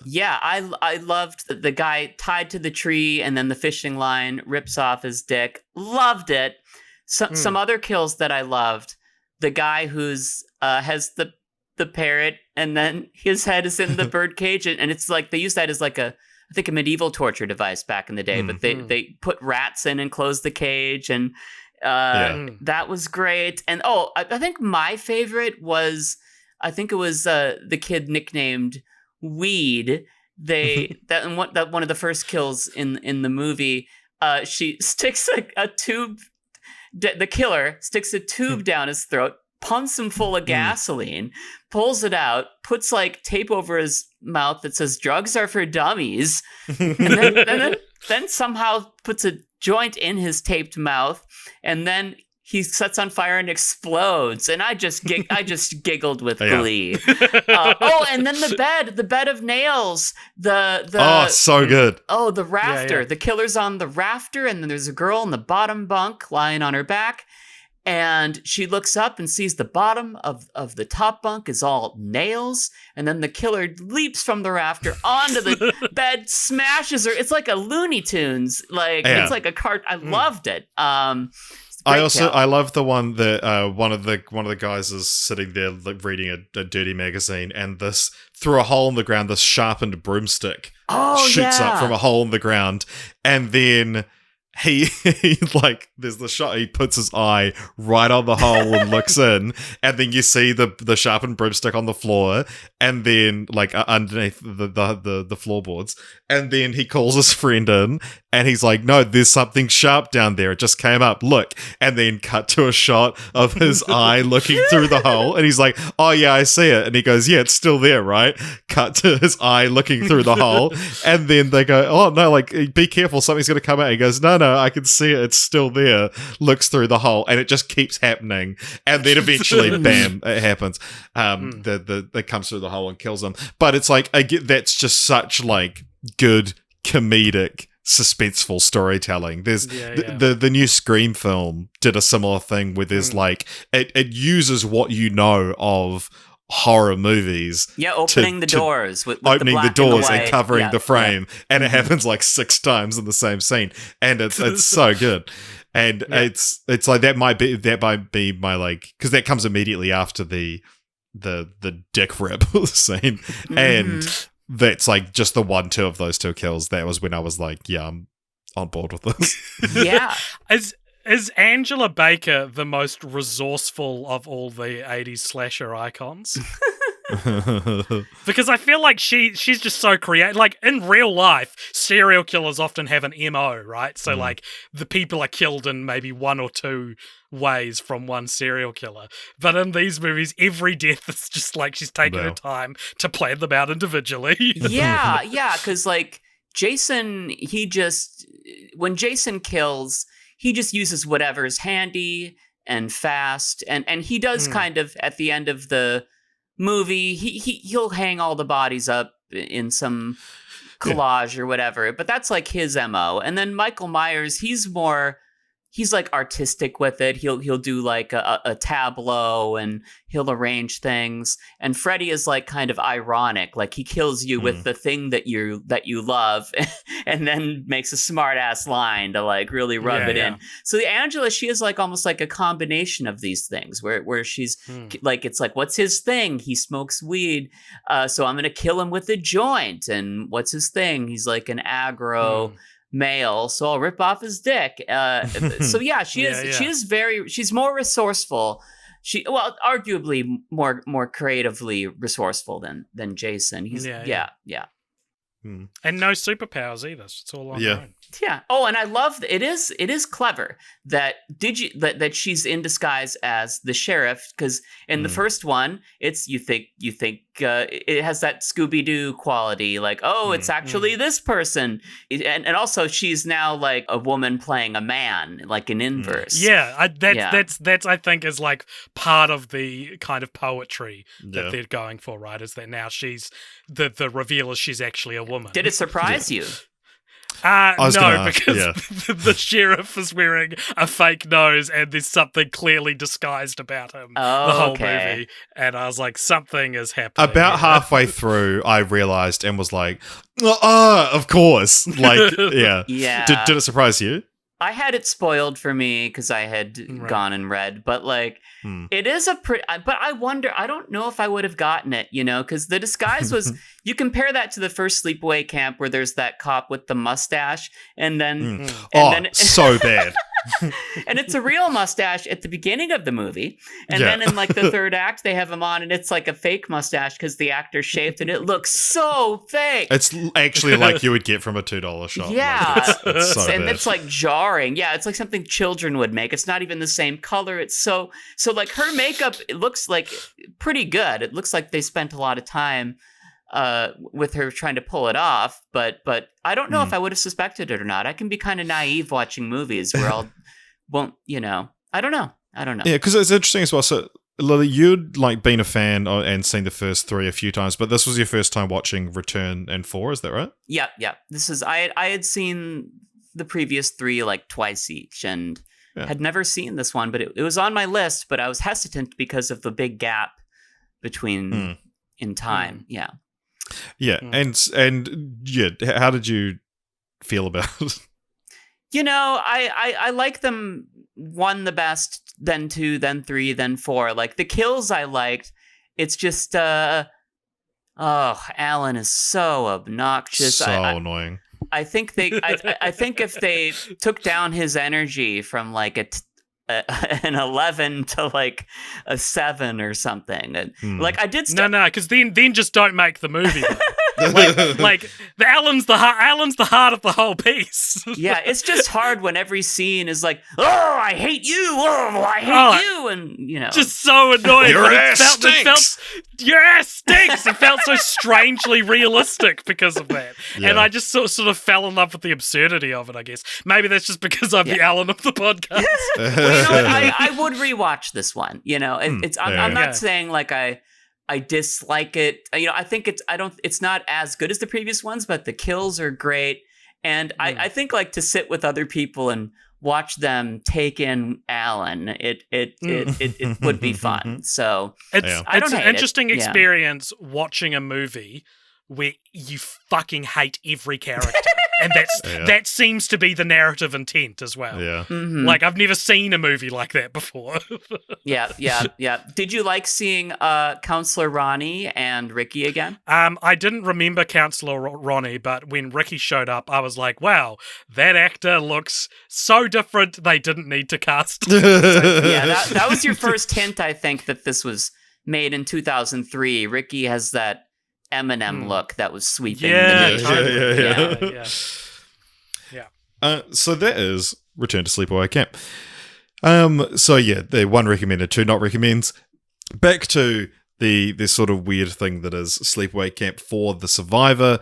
So what happened I'm sure you've been wondering this. What happened? Because how is this part of the franchise? This is also the second movie we've watched for Film Franchise Fortnights within a year that is this thing, this specific template. Because the first Evangelion movie we watched is the same thing as this. Yeah, kind of. So it's... God. So this film is... In 1992, they started making a fourth Sleepaway Camp movie, and they got like a week into production, and the company went bankrupt, so they shut down the film. And then in 2002, the film was completed using archive footage for the first three films and given a DVD release where they just released the half hour of footage shot on the first day.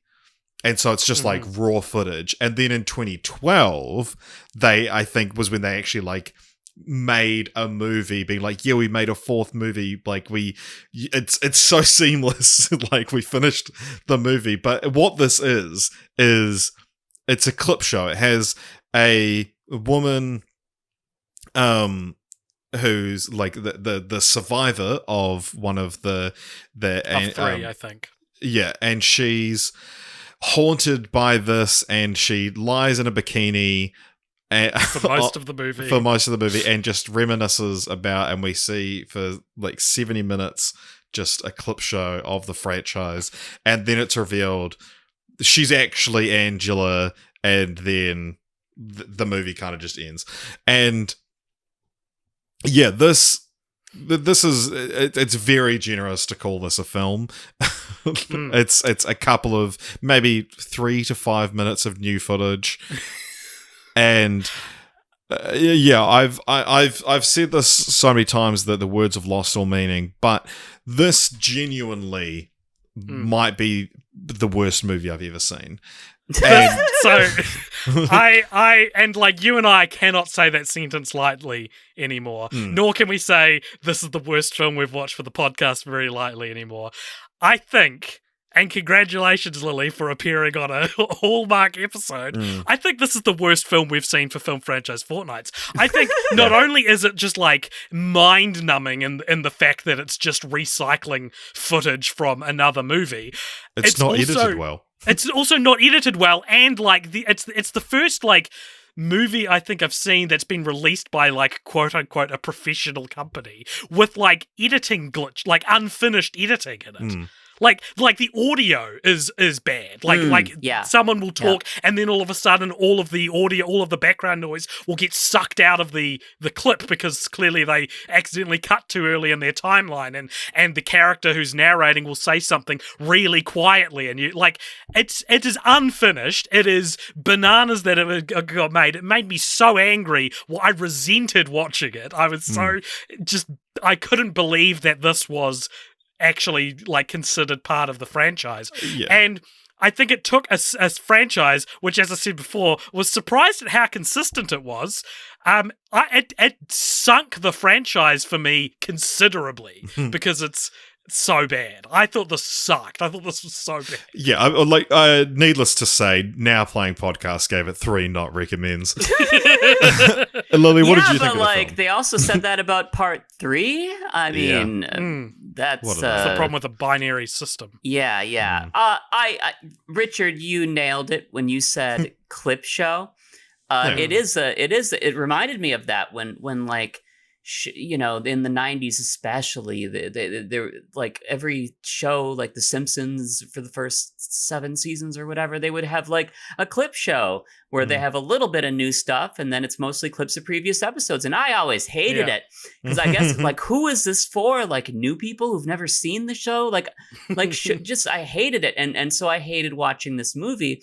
And my friend Ashley, she's also a big Sleepaway Camp fan, and I just happen to have her box set, and it's of the first 3 movies, and then it has a DVD that says Sleepaway Camp 4 production footage.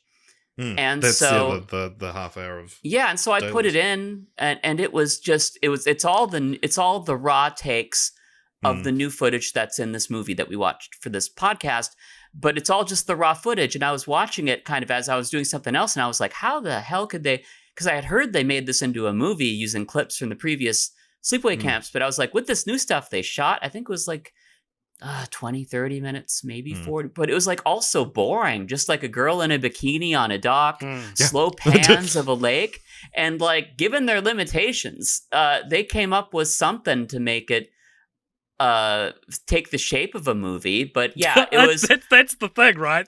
Is that you go to the filmmakers, like they're like, hey, we scrounged together, we did our best, and we actually think we might have made something from the footage. And filmmakers, if you're listening, sincerely, you didn't make it. There's not enough to have done what you think you did to release the film. It is nonsense, this movie. It's not even like clips in order. Like, it's scattered from across the whole franchise. And I don't think they even show the iconic ending shot of the first one. Which is why I would have thought you would do a they show that they go, oh, it was revealed that it was Angela, because like there's like narration. And you see the reveal that she's been the one killing everyone, and there's like she's holding a decapitated head. But then it cuts to just the third movie, the second movie, whatever. But it's incredible to actually have a new worst film I've ever seen. And this isn't a controversial opinion on Letterboxd that we use quite a bit, that you can, so sorting the roughly 2,000 films I've ever logged on Letterboxd, this is the second lowest average rating of any movie I've ever seen. The lowest is Epic Movie, which it's not the worst movie. Miles better than this. Yeah, well, it's interesting because it brings up like what makes a movie bad. To me, like the worst thing a movie can be is boring. Yeah. And that's what this is. Yeah. Like we talk about like Troll 2 was famously called the best worst movie. But like if you're enjoying it, it's almost like people talk about guilty pleasures. Like if you're enjoying it, just enjoy it. Like it's good to you then. It's like, because we can sometimes you're still be like, feeling it's joy. It's so bad, it's good. Well, if you like it, it's good. And I think like it's so boring. Sleepaway, like it's there's nothing boring. worth seeing in it. There's nothing. There's kind of a kill. There's like a hunter and a cop sort of, but I was so checked out. It was just hard to pay attention to. I should also add that because all of these movies are on YouTube, which is I think a first for the franchise for film franchise Fortnights. They all are on YouTube? Yeah. They're all on YouTube. Oh. You have to. They're hidden. I don't think you can just type in the movie and find. I got it through Googling more than I did through the actual YouTube search. But because of that, all except Return to Sleepaway Camp, which is maybe why I liked it so much. I watched all of these in probably like 240p. So the pain of watching this bullshit movie in 240p that has bad sound anyway, I was like, this is horrible. And when I was looking at something on Letterboxd about, I think I was logging the first two films, or the second two films, 2 and 3, on Letterboxd, and they have like a screenshot of the film, and seeing a screenshot from Sleepaway Camp 2 in like HD quality was like mind-blowing to me. I was like, oh my god, a version exists that's this clear? I just didn't occur to me because it was so blocking up. So that's Sleepaway Camp or Nightmare Vacation for our UK listeners. No. American title wins. Just call we that can the call American the last title. one Nightmare Vacation. Yeah. Now it's time for a couple of new segments. One we forgot to do, which is the French Whys. Which which is, why did this become a franchise after the first film? And this one's really interesting because you almost have something where like the second and 2 and 3 feel so much like unrelated scripts that were made into Sleepaway Camp. Just add a couple of lines of dialogue being like, oh it's the same person. Because the twist at the end of the first one is like not ever relevant again. Sure. And so this is an interesting franchise. I think maybe it's the like creative kills and having and like, so someone took the idea of creative kills and a like teenage, a young female serial killer, and went ahead with that. Yeah, I think that it invites more, basically. When and slashers, they were at the top of their game in the 80s, so it's like you got to do more. And you look at something like Texas Chainsaw Massacre 2, which is also like distinguished for being like having like a more comedic tone than the first one. And so I think this was just the way you took the prestigious first attempt, and then you get meta with it or you get silly with it. Yeah, like Freddy in the first movie, in the first A Nightmare on Elm Street, he doesn't say bitch. He's not really doing punny one-liners. That I mean, look at the first Friday the 13th as well. The first Friday the 13th, like Jason comes back as a zombie in part 6, and then you look at Jason X, which is very comedic, and like kind of that's just kind of the path these franchises take, and Sleepaway Camp just kind of started it a little faster, and then Return to Sleepaway Camp kind of pulls it back. It's a little bit more like the first one in some ways. But, yeah. So we've also got another segment called the Cult Elders, a meeting of the elders. So with the Patreon tier, Cult Elders, where you can join and you get access to a special Discord where you can tell us your thoughts on the franchise, and we will read them out. And I'm just about to now. So Craig from TPE on the Discord said, I swear I've seen thousands of shitty 80s slasher films, but honestly can't recall if I ever saw any Sleepaway Camp films. I can absolutely recommend Cheerleader Camp, featuring the old homeless man that scowls crazy drink drivers at Marty in one of the Back to the Future films, as well as Slumber Party Massacre 2, in which the killer is a rockabilly demon who kills teens with an electric guitar with a drill attached to the end. Thanks for letting me contribute. No problem, Craig. Scotty doesn't know, says has never seen them, but if the podcast goes well, might watch them in the future. And that's this podcast just advertising for other movies. I think they're known in America, at least, these movies. Like I vividly remember being at like the video store in the small town I grew up in, and seeing the box, which was Pamela Springsteen's Angela, who has like Jason's mask and Freddy's glove hanging out of her backpack, like she killed them. Yeah. Because with that person who was like, I haven't heard of them, maybe I'll see them. Maybe I'll watch them. I wonder if that person is from the U.S. or from New Zealand. He's from New Zealand. Yeah. Yeah, I wonder if there's an awareness factor. Like maybe it was more in America than other places. Maybe from the UK and. Should be looking for Nightmare Vacation. Yeah, they know Nightmare Vacation. Yeah. This is like football. It's like football and soccer all over again. It's goddamn soccer. It's soccer. Sure, I have no loyalty to either name personally. Martin, my dog, said, just watched the first film, here are my thoughts. Sleepaway Camp, more like Sleepaway Campy. Yeah. The next level campiness of this film is definitely something to behold. I quite enjoyed the film from that perspective. There are many moments that are truly fun and enjoyable, and it reminds me of Nightmare on Elm Street's infamous bathroom scene, but every scene is at that level and it never leaves it. That said, I don't really think the film is better than any other campy horror film of that era. While I did admittedly go into it well aware of the twist, I don't think it was that hard to figure out much of it at all, especially in regards to Angela being the killer, as we kind of said. In order to not beat a broken record and restate what you've already surely discussed for the majority of the podcast, that the film was highly transphobic, I noticed a different level of problematic that may not have been addressed. Angela's behavior early in the film is implied by some of the other campers to be some level of autism early on, or so I sort of gathered. I hate to assume that someone is autistic, but I think it's safe to say that some sort of intellectual disability is meant to be gathered from her behavior. Anyways, the reveal that she is the killer seems to imply that intellectual disabilities, in addition to transphobia, are inherently dangerous. I do think transphobia is dangerous, I think. this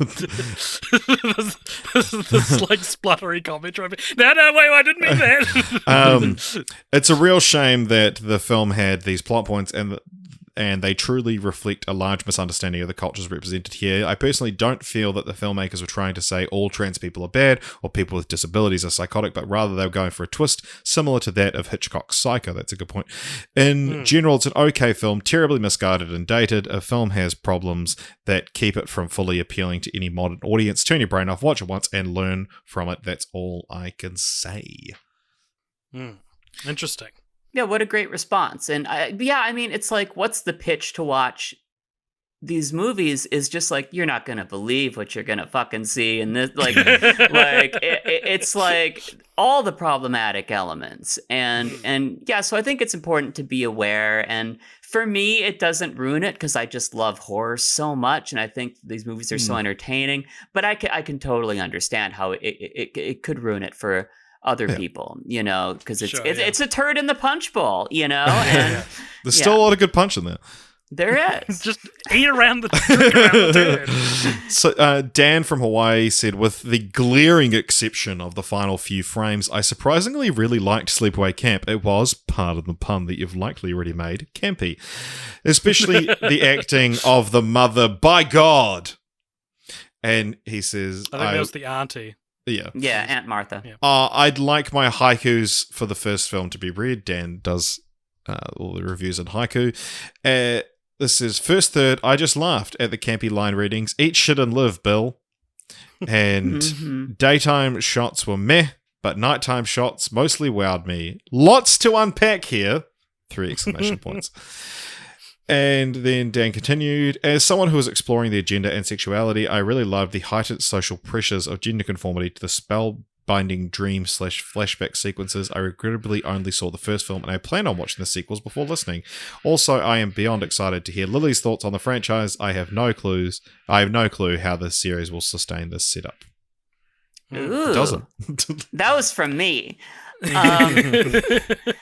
yeah, Dan actually just guessed as well that you'd be the guest, because we were like, we got a special guest. I will. One thing to add is like I think.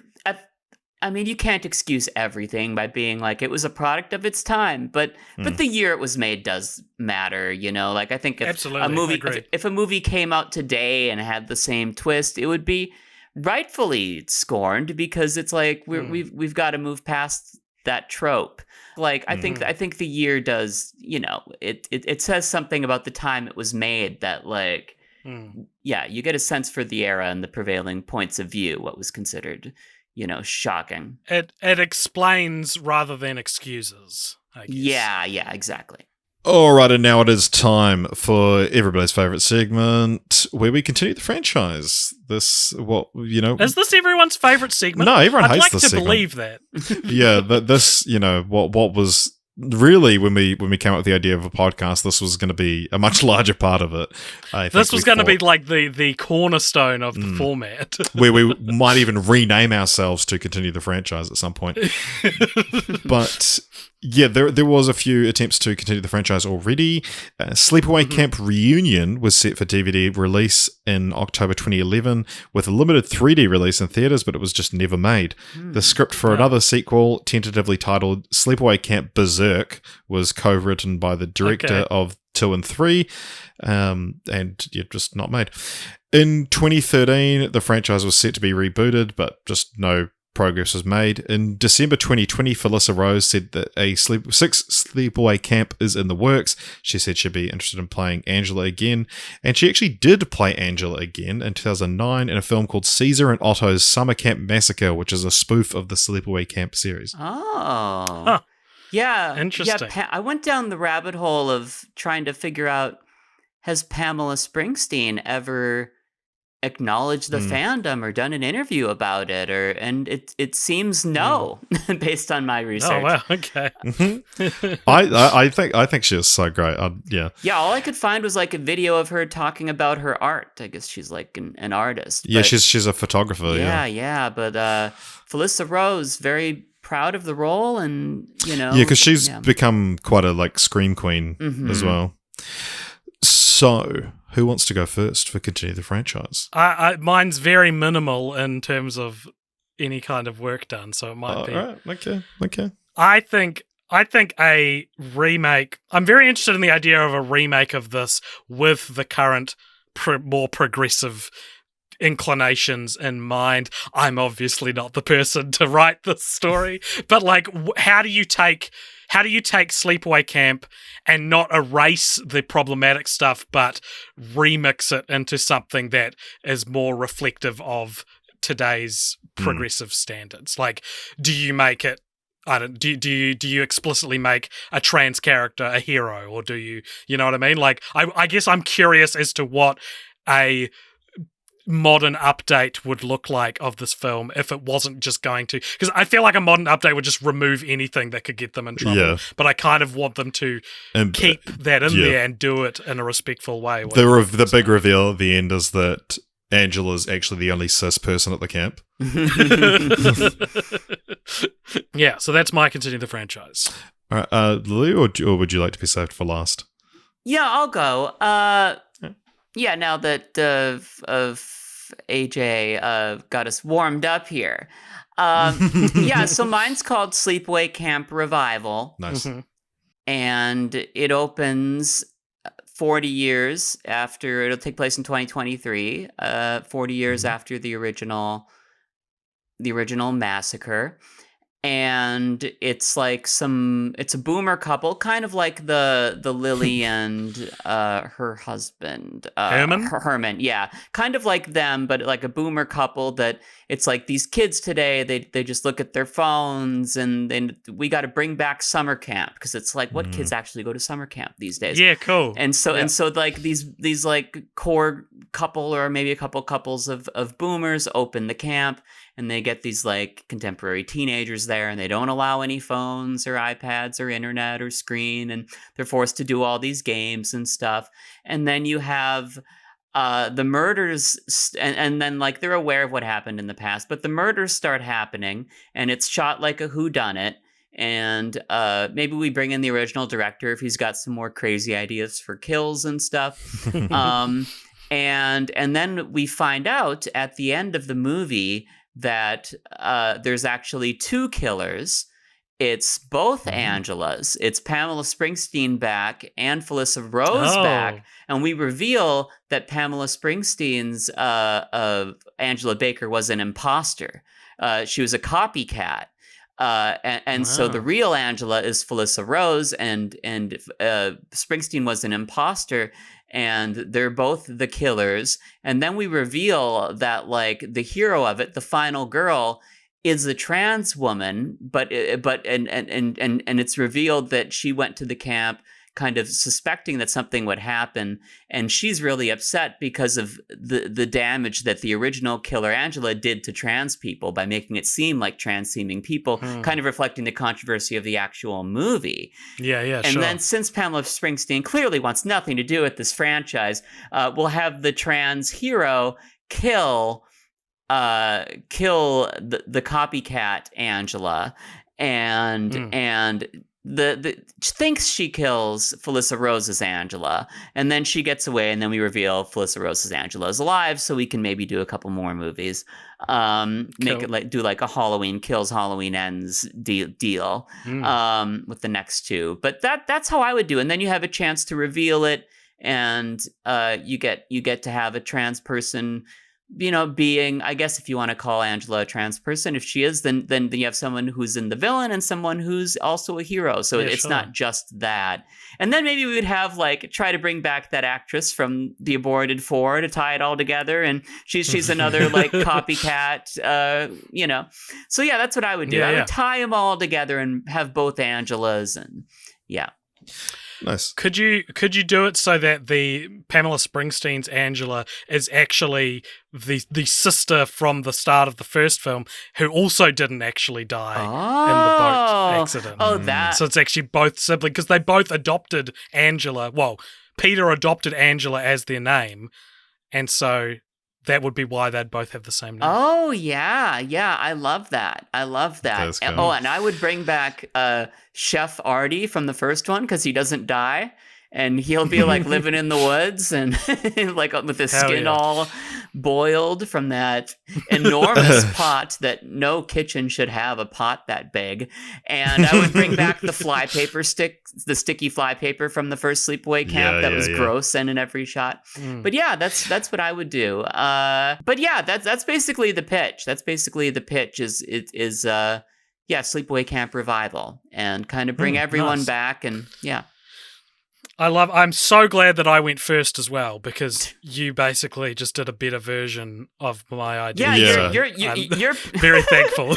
Your pitch was the Sleepaway Camp 4 of pitches. Yeah, well, that should be expected from the Alan of the podcast. Yeah, it's interesting when you mentioned that get the director back. I did a quick Google. So Robert Hiltzik has only directed 2 films, Sleepaway Camp and Return to Sleepaway Camp, and he apparently had no idea that the first one gained a cult following. In 2000, he was contacted by sleepawaycampmovies.com's Jeff Hayes, who asked him to record a commentary for the DVD, and then that, he went and made Return to Sleepaway Camp. He's currently an attorney at law in New York.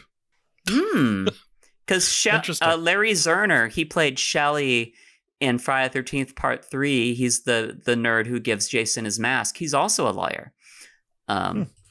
Yeah. What an interesting trend. I think we could find his contact information pretty easily and ask him if he wants to do an interview about. It'd be very fascinating. Oh yeah, you could get him. He's gettable. Yeah. So I actually had a kind of a similar but dumber idea. I had 2 prepared, fortunately, so I'll throw away Sleepaway Camps, which was a multiverse, bringing both versions of Angela together. But instead, I think I want to know what would happen if Angela decided to attend Camp I Want a Pee-Pee from the Fred movies. I think it would sound a little like this. Oh my god! I mean, as long as Fred dies in a gruesome way. No, Fred's the hero. We haven't mentioned that, actually, that this is our we went 6 camp themed movies in a row, if you count Camp Fred at the end of the last franchise. Wow. But will we go 7? We'll find out right after we rank that franchise when we reveal our next franchise. Lily, you've got access now to the ranked list as well. This is the 152nd franchise we're adding to it. What sort of... This is on letterboxd.com/cultpopshow, by the way. Yes. Mm-hmm. And what sort of grouping are we thinking this is going to be around? So the thing with the other... with its contemporary slasher movies, is I think all of them have more highs. I think that while something like Halloween has some very low lows, in my opinion, I think that it probably has higher highs than Sleepaway Camp as well. And it's also they're just better franchises. Yeah, nothing's worse than Busta Rhymes defeating Michael Myers with Kung Fu. But all that being said, Sleepaway Camp 4: The Survivor is the worst film we've watched for the podcast. So I feel like that should be taken into account and maybe drag it below. Halloween is at 37. Are you thinking that high? No, not necessarily. Just pointing out where its contemporaries are, I guess. Nightmare on Elm Street is 36. Friday the 13th is 35. I think those are all better franchises than Sleepaway Camp, though. In terms of how they work as franchises, they maybe have a collection of worse movies, but they also have a collection of better movies. I think. I don't know. What are you thinking, Richard? Where are you thinking of ranking this? This list is such nonsense to me now. I'm thinking franchises that should be much lower. Let's put this so you reckon above the Nymphomaniac Constant? Hey, which is currently number 69. Wow, we did it, everyone. Well, we have to put it below it. Do we? Well, to keep it at 69. To keep it at 69, but it's probably above it. Oh, wait. I probably enjoyed... It's at 69? Sorry, Nymphomaniac is Nymphomaniac at 69. is, yeah. Which is funny because it's a sex franchise. And that's the sex number. I would actually think that we should put this at 62, so behind The Hangover and in front of Rob Zombie's Halloween duology. All right. Yeah. So below another franchise which essentially does the same thing twice, and above. Yeah, that seems I guess, this is y'all's list, but I mean, the first one is like one of my favorite movies to watch with people, and 2 and 3 are really fun, but they don't quite have that must watch. And, we also don't respect this list, so. Yeah. We hate the list. Well, down with the list. I do love that y'all were fangirling out so much over the Scream franchise. That is very consistent. Oh. Yeah. Oh, of course. That's your number one horror one, I think, on here. Number 9. Yeah. Alrighty, is that the show, Richard? That is the bloody show. I mean, we can reveal what franchise we're doing next. Yeah, we can do. Shall I first say, before we reveal that if people liked listening to this episode, then why not support Cult Popture at all the places? You can follow us on Twitter and Instagram. You can email us at cultpopturemedia@gmail.com if you would like. You can join the Discord, which there'll be a link to in the show notes. Go and tell us why Sleepaway Camp is a different opinion to what we said. Or you can support us financially if you would like to over at patreon.com/cultpopture. And Lily, where can people find you?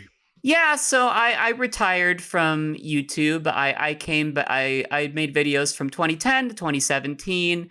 The channel was called Joe Goes. And I went to events like the Gathering of the Juggalos and a Donald Trump rally and RuPaul's Drag Con. And I also went to 19 countries, which includes New Zealand. Yes. I went to the only 2 cities in New Zealand, Auckland and Wellington. Oh no. I don't live in either of those, so I guess I'm fading into the you're ether looking now. at your visual, you're in a hobbit hole, evidently, and Richard's in a white void. But Auckland. Yeah. So, although Christchurch is actually a lot whiter than... That's true. Yeah. And then in 2021, I came back to post my coming out video called The Cost of Costumes, where I talked about my gender transition journey. And I talked about that in the first part of it. The second part, I talk about stereotypes, but there's a lot of insidious stereotypes about trans people, because a lot of people... we're like less than 1% of the population, and a lot of people just don't know much about us. And then for the third part, I kind of analyze myself and talk about how, like, by repressing this and not seeking treatment, it kind of just made me very unhappy for many years. And I call it The Cost of Costumes because that's my only, like, I was wearing this costume that was my male self, and my real self was female. And when I look back, my only regret is not coming out sooner. And that's the cost of it, is knowing that I could have had all these happy years, that I'm getting now. So I guess that's my long answer. But like, I'm on Instagram. I work as a writer. I write for the sunglasses company Gooder. If you follow them on Instagram and it makes you laugh, I wrote it. If not, I have nothing to do with it. And that's spelled GOODR. And then I'm on Instagram as It's Lily Hanson. And that's all I'm doing. Just writing. No plans to make videos again. Very happy. Hope you all are doing well too. And thanks for having me on. It's an absolute joy. It's been wonderful having you. Yeah, of course. I'll link to all of those things in the show notes. The Cost of Costumes is an excellent video, and I really enjoyed it. So I'll encourage people to check that out. 3 recommends. Ooh, 3 recommends. Well, that means more to me than now playing, because they haven't. Well, if they maybe they'll invite me on. Who knows? But yeah. And then I just wanted to say, we can all dream. Yeah. I do want to say that this is not tokenism. I wanted to talk about Sleepaway Camp. It wasn't like AJ and Richard weren't like, oh yeah, no, we got to get a trans person to talk about it. That was so good for like a word, and then it just went southern. I know. I'm famously terrible at accents, but so it was just like, I like your guys' show. Oh, and then you were like, oh, I like some of your videos and whatever. And then I was like, I'd love to talk about. You asked me to come on and talk about a franchise, and I I picked Sleepaway Camp. And so it wasn't no tokenism. Very happy to talk about it. So yeah. Well, thank you for bringing that up, because that was something I messaged you about a week ago. I was like, we're okay to discuss the finer moments of this franchise with you. Yeah. Yeah, pretty much. This whole episode is this is like woke corner the whole episode. Like, yeah, there's no getting around it. With yeah. It would have been very funny if you came on and said, do not mention that I'm trans and I do not want to talk about the gender stuff in the Sleepaway Camp. Cool. Well, that is the episode then. Thank you very much for listening, everybody. Thank you very much, Lily, for coming on. And listeners at home, stay tuned for the post-credit scene, which will come at you or come back after next fortnight, where we'll be... Oh, fuck, sorry. Things are rushed at the moment because I am going to... flying to London in 5 days. 5 days, and I'm the most nervous I've ever been about anything ever in my life. So what better way to combat nerves by cramming a bunch of work into 5 days? Why are you nervous? So yes. Why are you nervous? I've just never gone on a plane ride that long before. And AJ's also a very nervous flyer, yeah. Yeah. Oh. One time we went to Wellington together, and to ease his flying woes, I explained the Bernoulli principle to him, which is how planes stay in the air. And I think I look back on that as being a very special moment in our friendship, AJ. Well, just pretend like you're riding on the majestic eagles from Lord of the Rings. Like you're... I will. Yeah.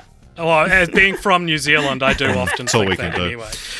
Anyway, speaking of airplanes. Somewhat appropriately, this whole conversation might happen again in a fortnight for you guys, because our next franchise is the 2 airplane movies, which was not intentional, and I maybe regret for lining up 2 movies about... I mean, I know they're comedies, and very silly comedies, but they're about, like, a plane not flying properly. Have you seen them? Have you seen them before? I've seen... Yeah, I think I have. I've never seen either. I haven't seen either of the Flying High movies, as they're called in New Zealand. Yeah, in New Zealand, weirdly. Like, First Airplane's a classic. I haven't seen the second one, but yeah. Apparently not very good, from what I understand. But anyhow, we're stalling. Wrap the episode up. You can rewind a couple minutes if you want to see where to find us. Otherwise, post-credit scene coming your way. And Lily would love to have you for the post-credit scene. Oh, thank you. Thanks for having me. Eat shit and die, Richard and AJ. Hey, your ass stinks. Your ass stinks. All right, welcome along, everybody, to the post-credits scene. This is a segment at the end of each episode where if you donate $5 or more over at patreon.com/coppops, you get to give us something to talk about, and this is the post-credits scene. Lily, you are a $5 patron. I'm just realizing this. So if you want to, you could give us your question now, and that could actually be the post-credits scene of the episode. Yeah, I'm a $10 patron, I think. Oh, well, there you go. You can ask too. So, wait, so what? Just anything to discuss? Anything you want. Yep, we can have a little mini conversation about something. Oh, boy. What would people want to hear you discussing? Would you ever, like... Have you thought about ranking other things, like ranking all the countries of the world from... That's... Rank all the religions, like Clickhole did? Yeah, well, I don't know. I guess, like, okay, I'll give you a serious thing to talk about, which is, what is your reaction with, like, fame from your podcast and hearing from fans on Discord? And like, are you considering like doing because some podcasts, like I went and saw the David Spade and Dana Carvey podcast. They had Adam Sandler on as a guest with this big crowd and stuff. Like, what is it like with fans and with the Discord? And have you considered doing like real life events, like, or would you rather just be curled up in your holes recording? Yeah. Well, we have done 2 live shows before, but it certainly hasn't been a consistent thing. And it hasn't been, you love our podcast, so come check us out. It's been, hey, everyone in the city that I live in, come watch me do something, as opposed to like, it's been more like a putting on a show as opposed to putting on something for a dedicated fan base. But what do you think, Richard? Talking about the whole, like, AJ and I have talked about this before, that we're almost like too accessible to fans, where it stops becoming like, oh my gosh, these are like fans interacting with me, and it's a lot of it's just these are now my friends. Yeah, or it's It seems a lot more like you lose the pedestal you're supposed to be on. Yeah, no, exactly. I always felt a little weird saying fans. Like when I was making YouTube videos, but it's like, well, I guess I have to call it a fan meetup. But it's like there's something about it because it's like I'm a fan of things, and it almost sounds like vain or something to be like. But then again, what else do you say? Follower, Yeah. Listeners. Yeah. To answer your ranking question, though, I have always loved the idea of doing a video it's just called ranking every character. And it would just be like just maybe like an hour long, and it's just the top 50 characters. Or maybe it'd just be top 50, but like ranking every character, but there's only like 50 of them. And just the absurdity of that. I've always loved ranking things, like even like music, like all I listen to is rap, and it's a thing with like rap fans. Who's your top 5? And so there's just something about ranking that's kind of fun to me, even like, and I guess that's what appeals to me about franchises is like just being like, well, I don't know, would you rank food? Ranking food, you could do that. A couple of months ago, there was a conversation that broke out of the Discord ranking fruit, and I very erroneously popped in to say, if we get 100 patrons, we'll do a fruit ranking episode. Ooh. So, what are you thinking? What would be in your top fruit? Nectarine is my number one. I love nectarines, but do you want to know something very psycho-killery of me? Something real fucked up? I love a crunchy nectarine. Oh. I love like a not quite ripe nectarine. It's like my favorite fruit. Okay. And then probably like a peach and an apple, maybe. I don't really like fruit. The only fruit I really like is like raspberries. Oh, passion fruit, actually. Passion fruit's great. Anyway, that's passion fruit. Yeah, passion fruit. That's what you're going out to bat for? Passion fruit? Passion fruit's delicious. I don't know. I don't know how to eat it. It looks more stoned than fruit. Why would it be $27 a kilo if it wasn't delicious? Would grapes rank high? Oh yeah, hell yeah, love grapes. I love grapes as long as they've got no stone in them. If they have a stone in them, I don't want them. They drop 100 places if they have the stone in them. I love this is giving people the fruit ranking episode before 100 patrons. I love wine, if that's what you're asking. Lily, to close us out? Lily, what's your favorite fruit? Strawberries. Good choice. What would be your death row meal? Like, you get one last meal before you get executed. The antidote. I